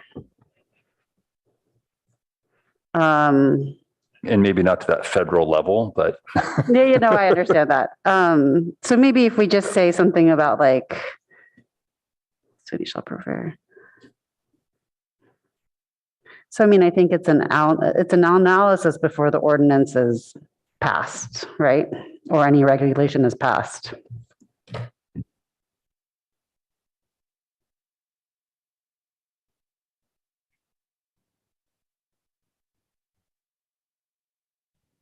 I have a question of whether, will this get us brownie points with HCD? You know, today, no, I mean, but I think it signals, you know, I think it's an important thing for us to do. You know, I think we've learned from some, you know, we are learning through a couple of different experiences. One with the development, with the park impact fee the first time around, right? When that came through, there really wasn't coordination on that. And this next time around, there has been, and that's why we flagged, you know, more of our, you know, concerns about let's get a nexus or a feasibility study done before we raise the fees. And then also with the recent passage of the tree ordinance on Monday, which I failed to mention in my director reports. You know, that's another area where we've really needed to coordinate with Public Works on how the tree piece is, you know, to what extent does that impact ADU production? And there was some correspondence from the community about that. So I think it's an area where it's a good, you know, practice and one that we probably need to shore up a little bit. So, well, HCD, you know, I think they'll say, good, you know, you should be doing that. And I agree, we should be doing it. I'm just wondering, should every good idea be a program? Or do we just want to limit the programs? I think we do want to limit our programs because we do want to, you know, sort of, you know, we want to accomplish these things too. And I haven't added up the total recently, but it's getting long, and I think we may have a few more that we want to add. So point well taken. If it's not going to get us the credit, do we need to add it? Yeah. But if I might just add, I think in some ways it does show that the city is being proactive in trying to encourage more affordable housing production, and that's a real emphasis. So I would say it wouldn't hurt. Okay. Add that. Thank you. Commissioner Chang? But I guess my question is, these feasibility studies are not easy to do. So for example, you take the tree ordinance and you say, well, what's the impact of that going to be on housing production? Unless you got down to specific numbers, it wouldn't be particularly useful. And to get down to specific numbers, that's a tremendous amount of work and money. And I don't even know if it's really possible. So other than saying that it might make it more difficult, I don't know what, you know, for many pieces of legislation, I'm not quite sure how feasible it is to get to a granular enough level of detail that you could actually make a really good decision on it.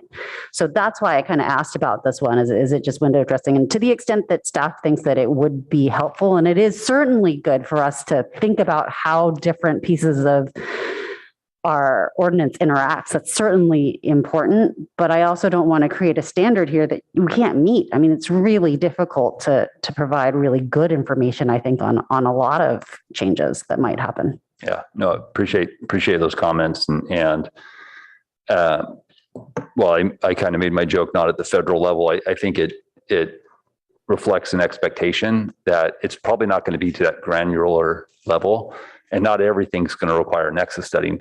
Nexus studies are expensive, as you know. And while it's appropriate when we're raising development impact fees, we're not going to do it on something like the tree ordinance. The intent here is just to make sure that we're being, you know, it's our department that typically is involved in land use policy development, but there's other departments that also get involved, community services and public works, for instance.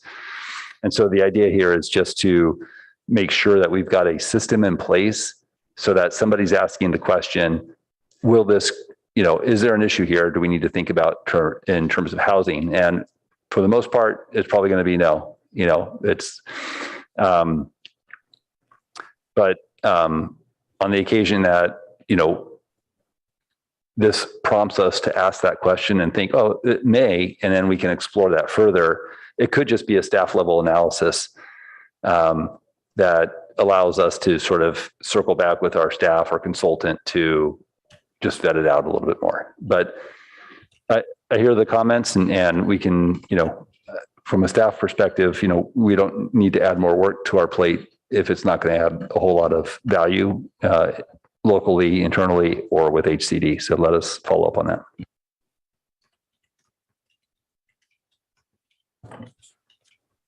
Any other comments on this one? Nope. Okay. 3.3, is this one that we should skip, or is there enough here? We should skip this one?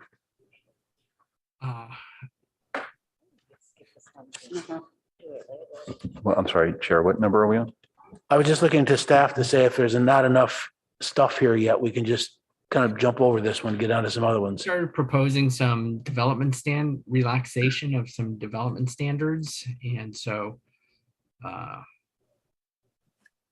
John, what do you think? Is it ready for prime time? Okay, so we're on 3.3, yes? Yep. Okay. It just seems like this one might be kind of complicated, and it may have stuff that you still have to do on this one. That's why I'm asking the question. Okay, let me just take a quick scan. So A is just, implementing state law. So that's not anything. B is, okay.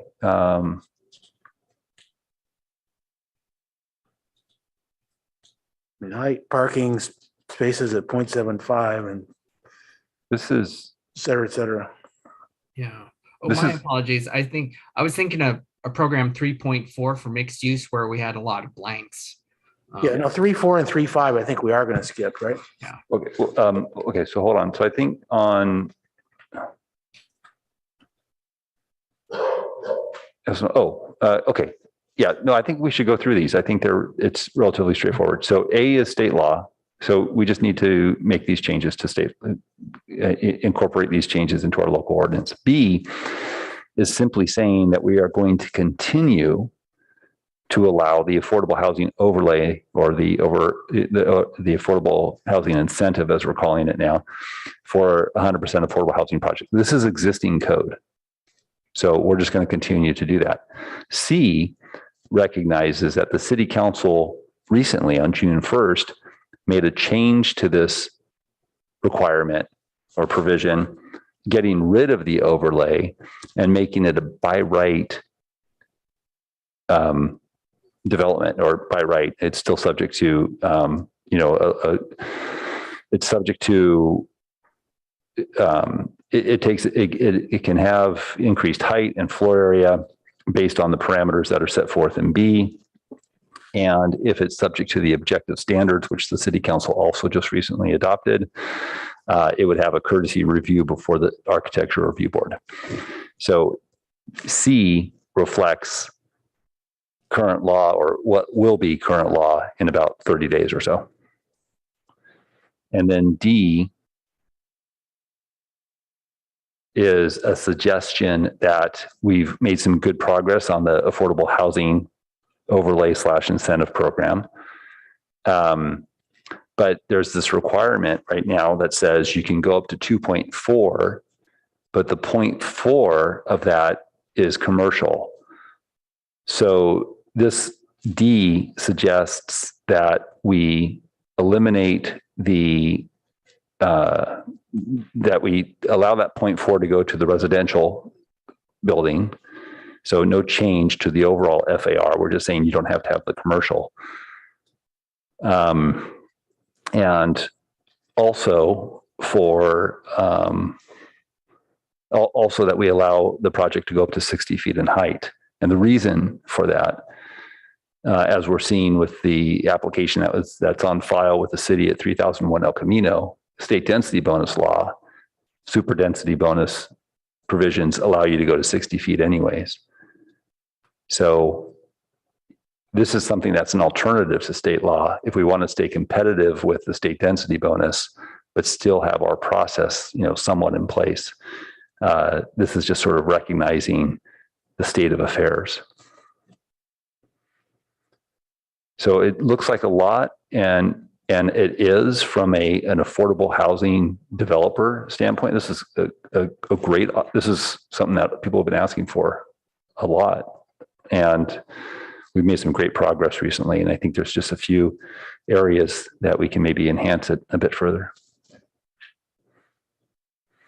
So you're saying we're close to here already with the, I mean, you're except for D, you're there already. And D is fine tuning it.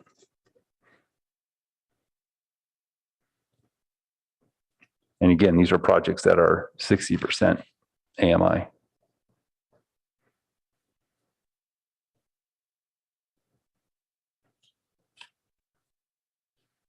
Vice Chair Suma?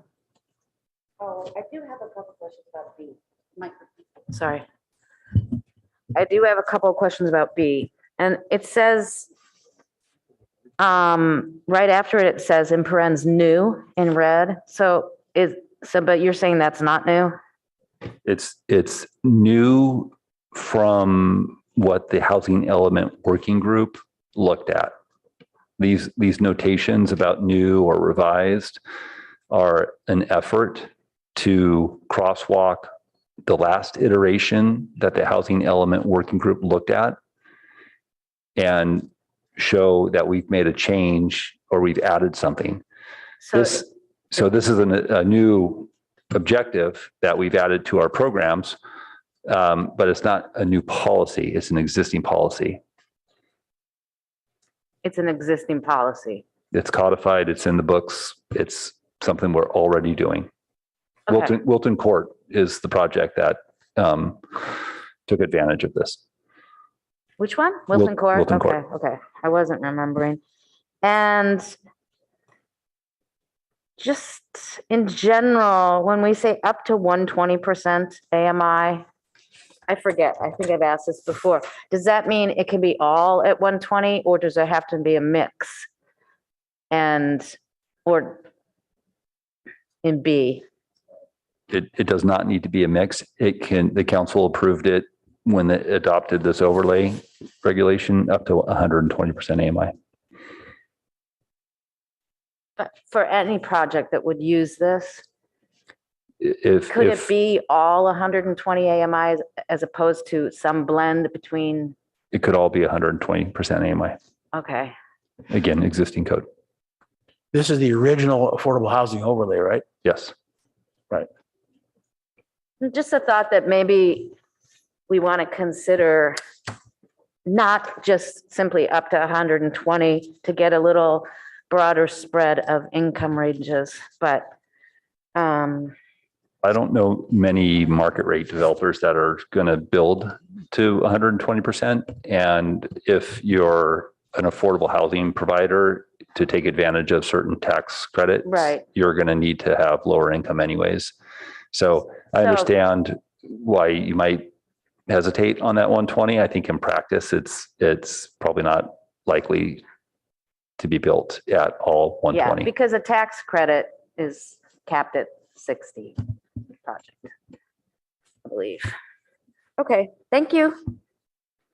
I think there's different tax credits depending on how much. It's a complicated formula, and I've tried many times to understand it, but there's just different thresholds, different layers or qualifications. Any other comments on this one? I had one question back on 3.2. I noticed on that checkbox, it says HCD requirement.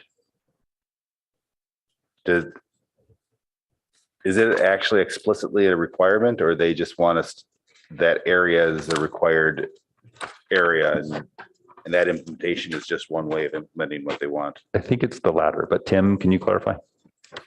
I think it's just, an HCD requirement that wants us to consistently review our development standards.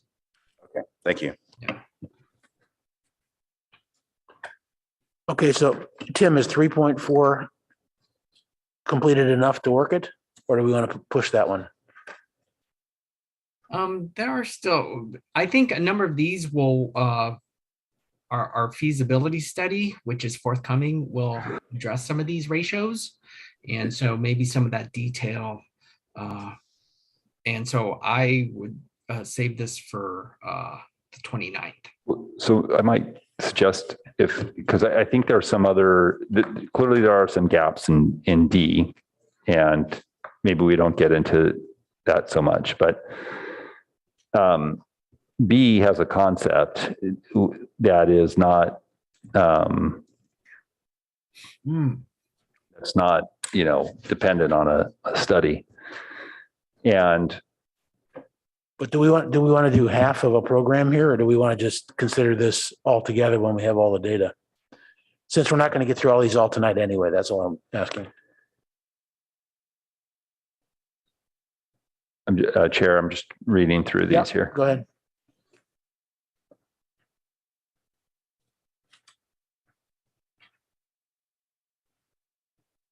Yeah, that's E. Yeah,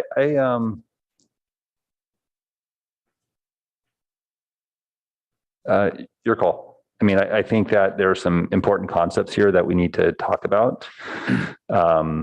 Retail preservation being one of them, but you're right. Maybe we come back to 3-4. Yeah, we can start there on the 29th. And 3-5, we definitely need more data there for the HIP. Okay, but can we talk about that just in concept? So we're on 3-6. Chair, can we just spend a minute on what our concept is on 3-5? Because this is some new, we don't have specifics, but it's a new concept, and I think if the commission's up for it, then I don't think it would take too long. But okay, but we're gonna have to come back to it anyway. So okay, right, because of the data that's missing there.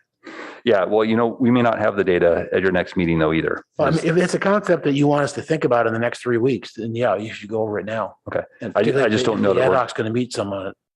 So we can talk about this with the ad hoc, I guess, 3-4 and 3-5 maybe. But on the, we hope to have some information by the 29th.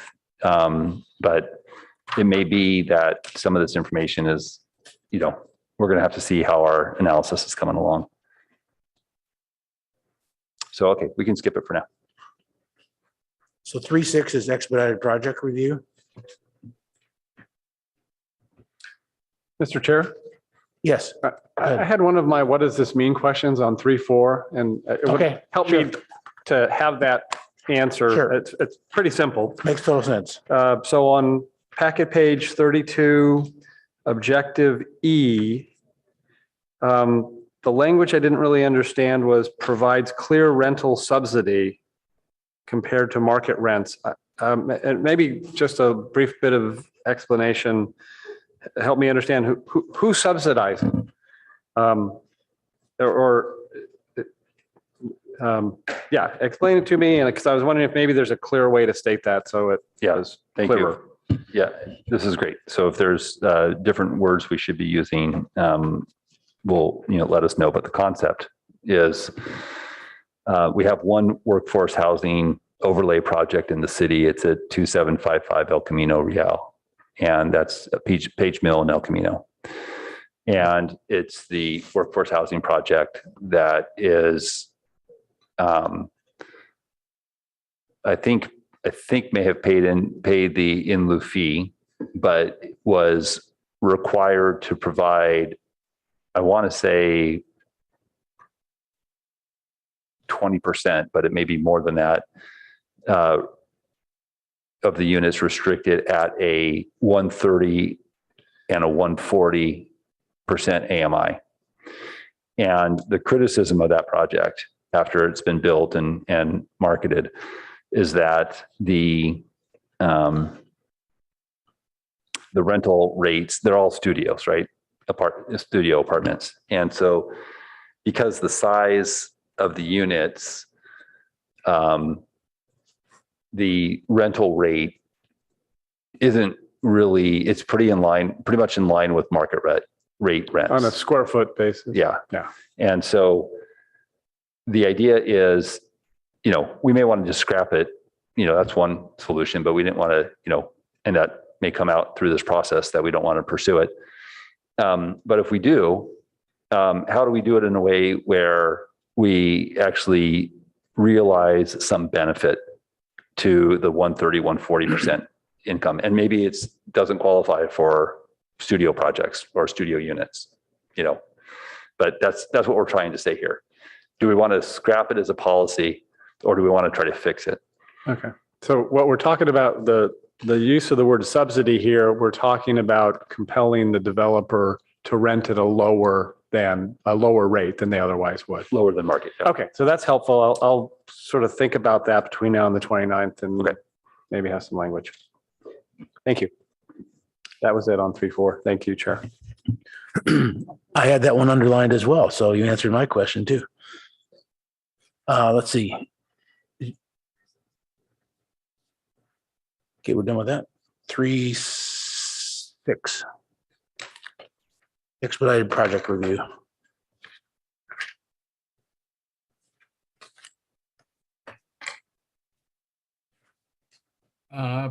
This is just looking at limiting certain number of public hearings, also looking at what potential permit applications can be done at the administrative level. And in addition, to formalize a procedure to provide some just free technical services prior to submittal of the application. And those are really it. There, staff did remove some other considerations, but I think we just kind of repackaged them in A, B, and C. So, okay, thanks. Yeah. Comments from folks?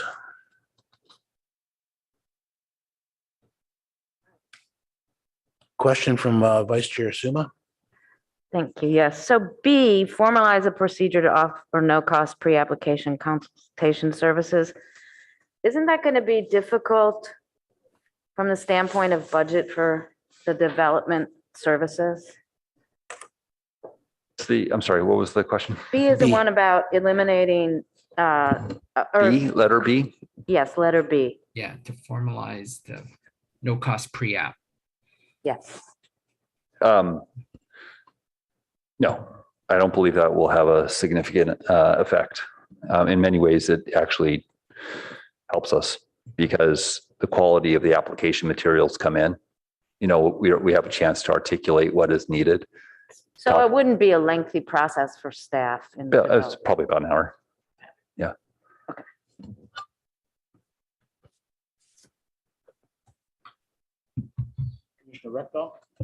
Commissioner Rectal? Yeah, I have a conceptual question on C, where you're limiting the number of ARB hearings. How does that work? Does that mean that the applicant has to agree to everything that the ARB says?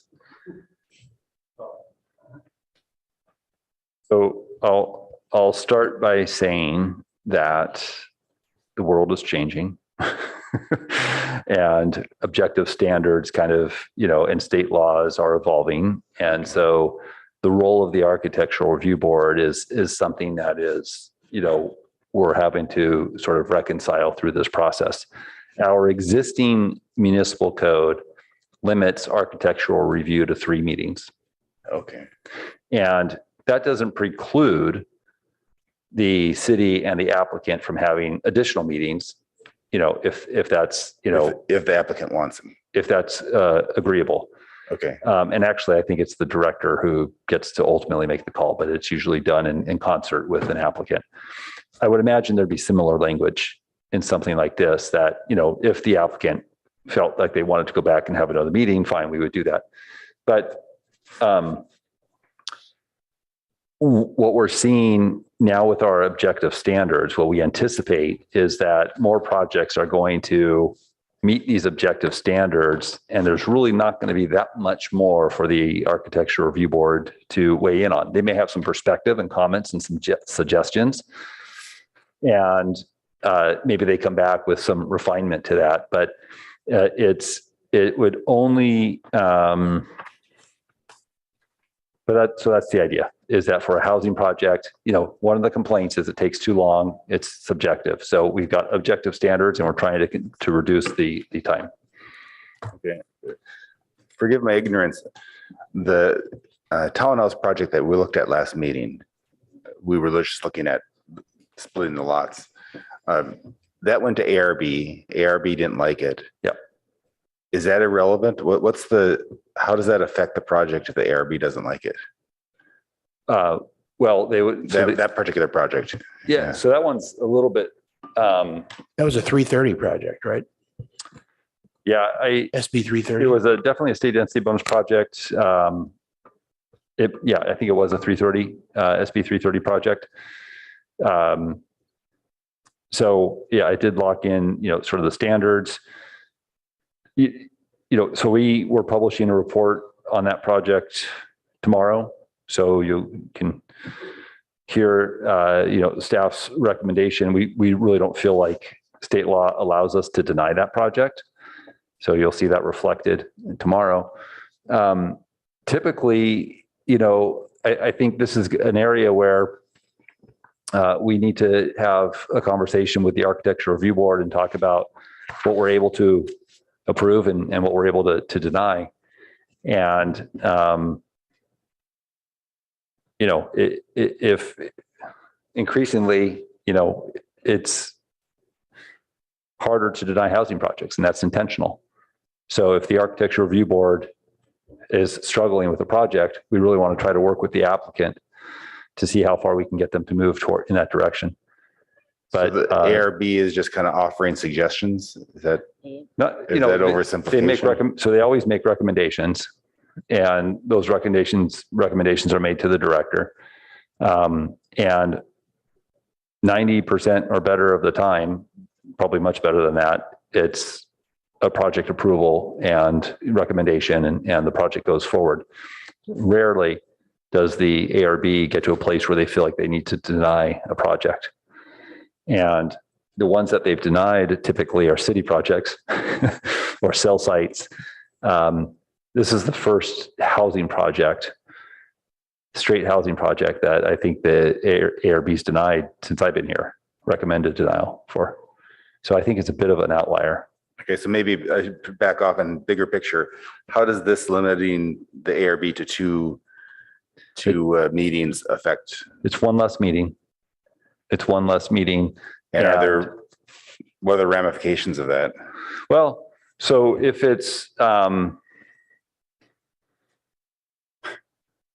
if the applicant is not able to respond satisfactorily to the board's comments, the board may not issue a recommendation of approval.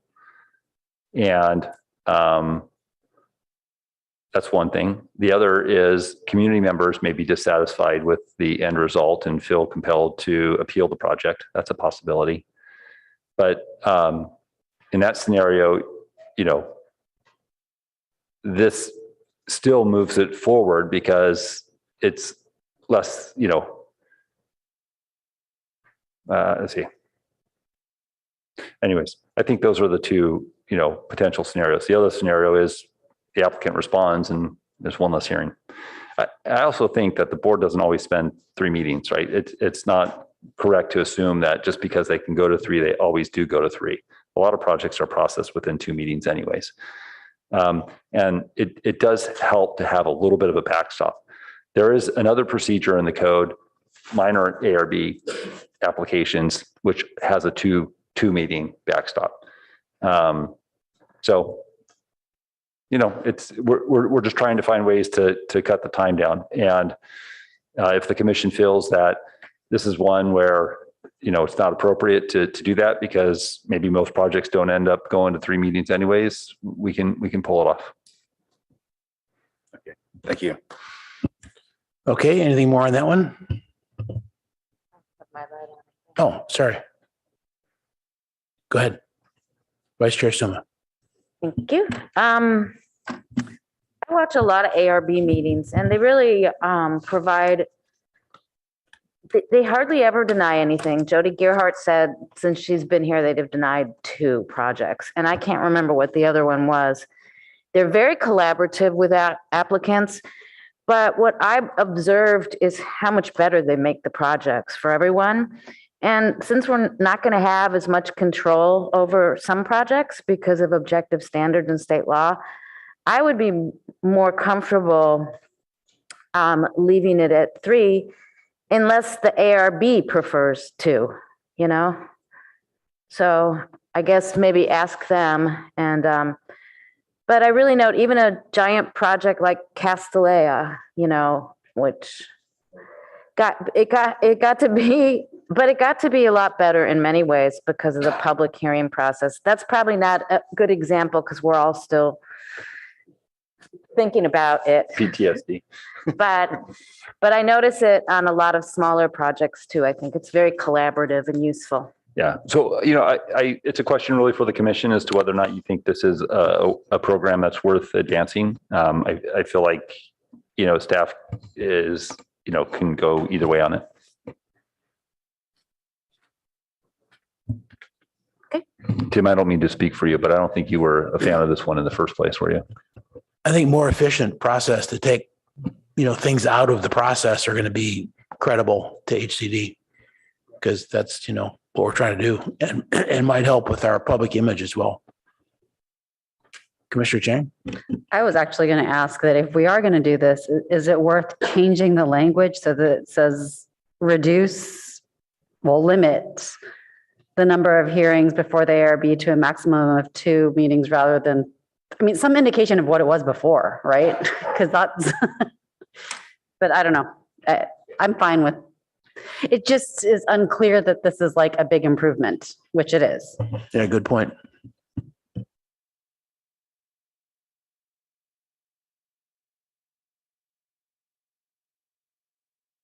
Let's jump over to replacement housing and see if there's any comments on that. Getting closer to our 10 o'clock mark.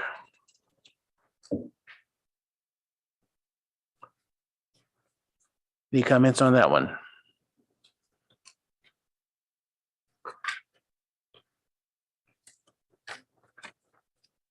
Tim, do you have any setup? No additional, this would just require a replacement of low-income units and also add commercial demolition as to a commercial development would have to replace housing. It's an expansion of the SB 330 requirements. Currently, SB 330 does not require replacement of units for commercial, future commercial development. So this would cover that. Commissioner Rectal, this is one of those no net loss provisions that we had talked about. And this is fixing what we think is either an oversight, but if Albert, if you're still on, is the state law still on path to correct this? Is the state making this change too? I don't believe so. Okay. So then this would be a local sort of, you know, enhancement to preserve housing that might otherwise be replaced by commercial development. I don't understand number B or letter B. To require any commercial development to replace any. Yeah. So if you have a commercial lot that has a couple of units on it now, the way the law is set up, a developer could remove those 2 units and build a 5,000 square foot commercial building. Okay. What this law would do is you can do your 5,000 square foot commercial building, but you also have to replace those 2 housing units. Okay, thank you.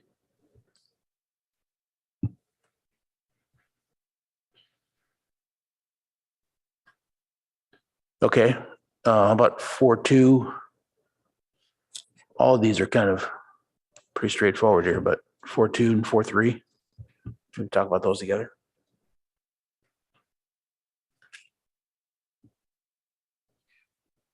Yeah, 4.2 is just to provide additional information for renters. Yeah, that's good enough. Basically empowering renters with greater information. And it's a more proactive approach. So that's for 4.2. What is the definition of substandard housing? Is it something that's not allowed by code? Yeah, if it doesn't meet building code. So why would we provide information to the resident? Why wouldn't we send the code enforcement officers out there to cite the unit? If we knew about it, we could do that. And part of this is arming tenants with information to ask the question, wait a minute, this doesn't seem right.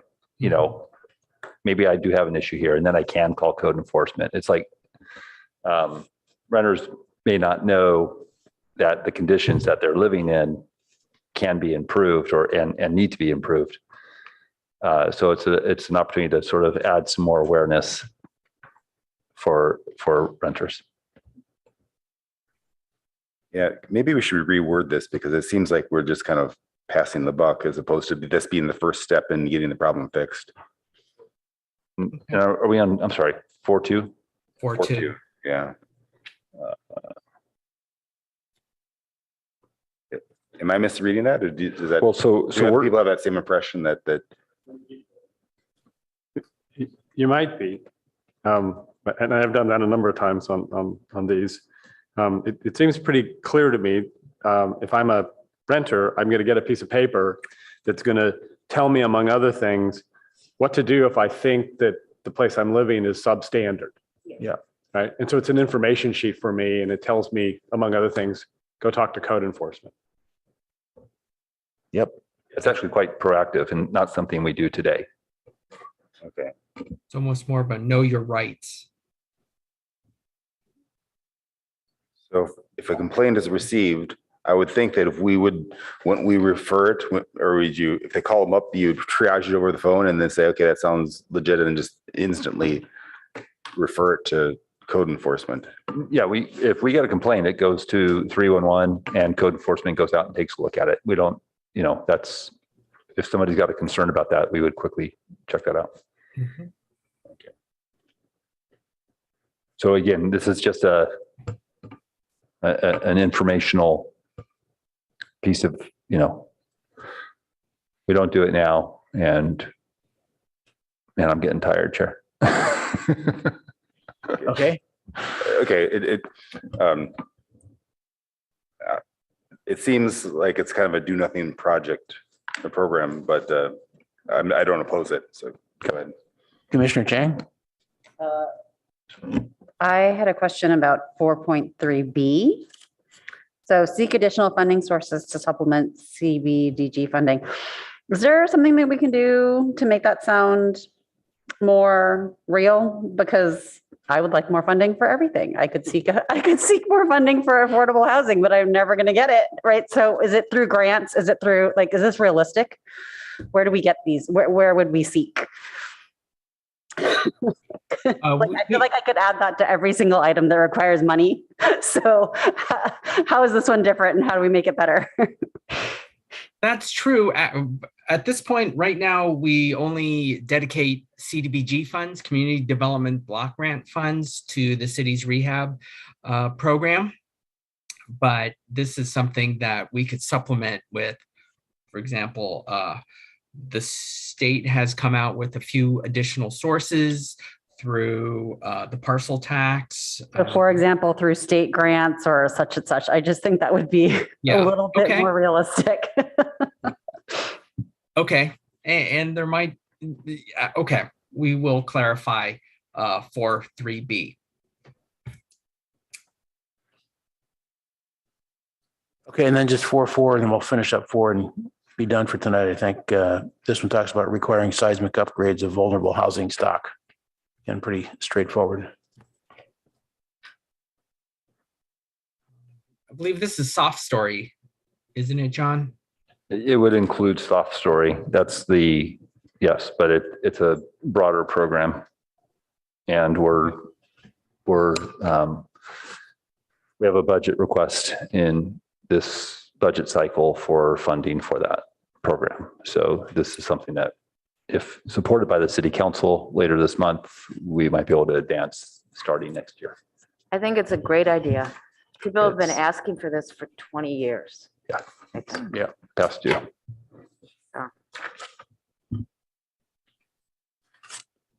Okay. So it's 10. Yeah, Commissioner Heckman? Yeah, just before, well, I guess if we're going to leave this item, I did want to, this is something I talked to Mr. Wong about offline, but this is coming back to us on the 29th. And my request is, when you bring it back to us, if you will, and Director Late mentioned maybe that you would do this, basically provided the goals, policies and programs in a red line form so we can see the changes that you made from the version we have tonight, because that way we can, because we've all studied this, and that way we can, it'll be a lot more efficient for us just to see what's new, and we can focus on that. So I'd appreciate that if that was in the staff report next time. Okay, Commissioner Heckman was correct. We did get through a lot of these pages. Good prediction. Quite a few of them, and those two big ones needed some data anyway. So I think we're content to finish at this point unless someone's eager to press on, but we do have a meeting next time. Does anyone have any big picture, what the heck is this? Mike? Does anyone have any big picture, what the heck is this, comments on the remaining items that the ad hoc should dig through?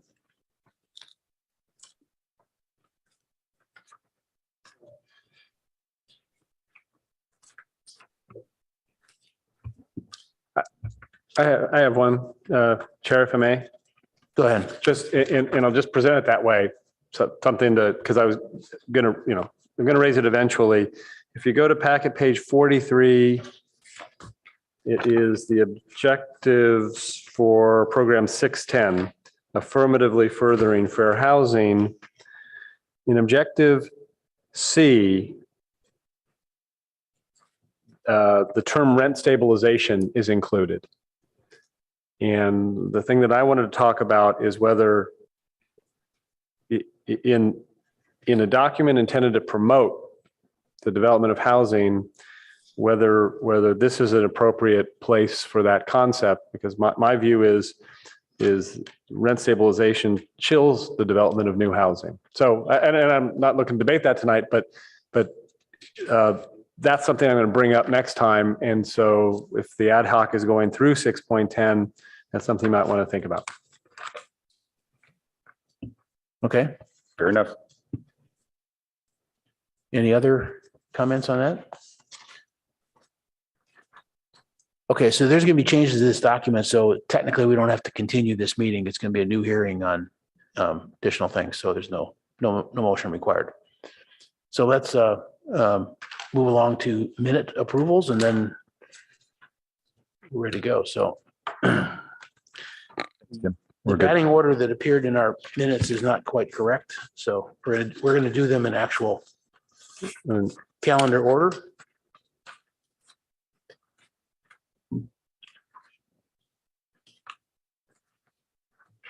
You can call them out, Adina. We need to make a motion. Yeah. Yeah, but we need to know which one we're talking about All first. right. So March 9th would be the first in chronological order. That's right. May I, Chair? Go ahead. I move approval of the March 9th, 2022 draft summary meeting minutes as revised. I second that motion. Roll call vote, please. Commissioner Chang, Yes. Commissioner Heckman, Yes. Chair Lawing, Yes. Commissioner Regdal, Yes. Commissioner Ruperbar. Yes, we lost her. Yeah, looks like it. Vice Chair Suma, Yes. Commissioner Templeton. Yes. Motion carries 6-0. Next up is March 30. I move approval. Mike. Sorry. It's Bart. I don't know who Mike is. I move approval of the March 30, 2022 draft verbatim meeting minutes as revised. This is where you come in, Commissioner Chen. Second. Okay. Roll call vote, please. Chair Lawing, Yes. Commissioner Chang. Commissioner Heckman, Yes. Commissioner Regdal, Yes. Vice Chair Suma, Abstain, I was absent. Commissioner Templeton. Yes. Motion carries 5-0. Okay, next up is May 11th, 2022, draft verbatim and summary. I move approval of the May 11, 2022 draft verbatim and summary meeting minutes as revised. Second. Okay, roll call vote. Commissioner Regdal, Yes. Commissioner Chang, Yes. Commissioner Heckman, Yes. Chair Lawing, Yes. Commissioner Rupervar. Oh, sorry, she is absent. Vice Chair Suma, Yes. Commissioner Templeton. Yes. Motion carries 6-0. Okay, thank you. Looking at the agenda for the next week, we know what that is because it looks a lot like this agenda for this week. And that's the only item thus far, unless, Jonathan, if you know of anything additional. Okay, and then predicted after that is revision of ADU laws, but I don't know if that's still going to happen. It'd be the first one in August. Do you have a meeting in July? In July? Yeah. Yeah, the 20, First meeting in July, not the second. I'm sorry. June 29th, I was thinking it was July 29th. No, we do have one in July. That's correct. Okay. 7/13. Okay, any comments or announcements? Excellent meeting. We stand adjourned. Thank you all.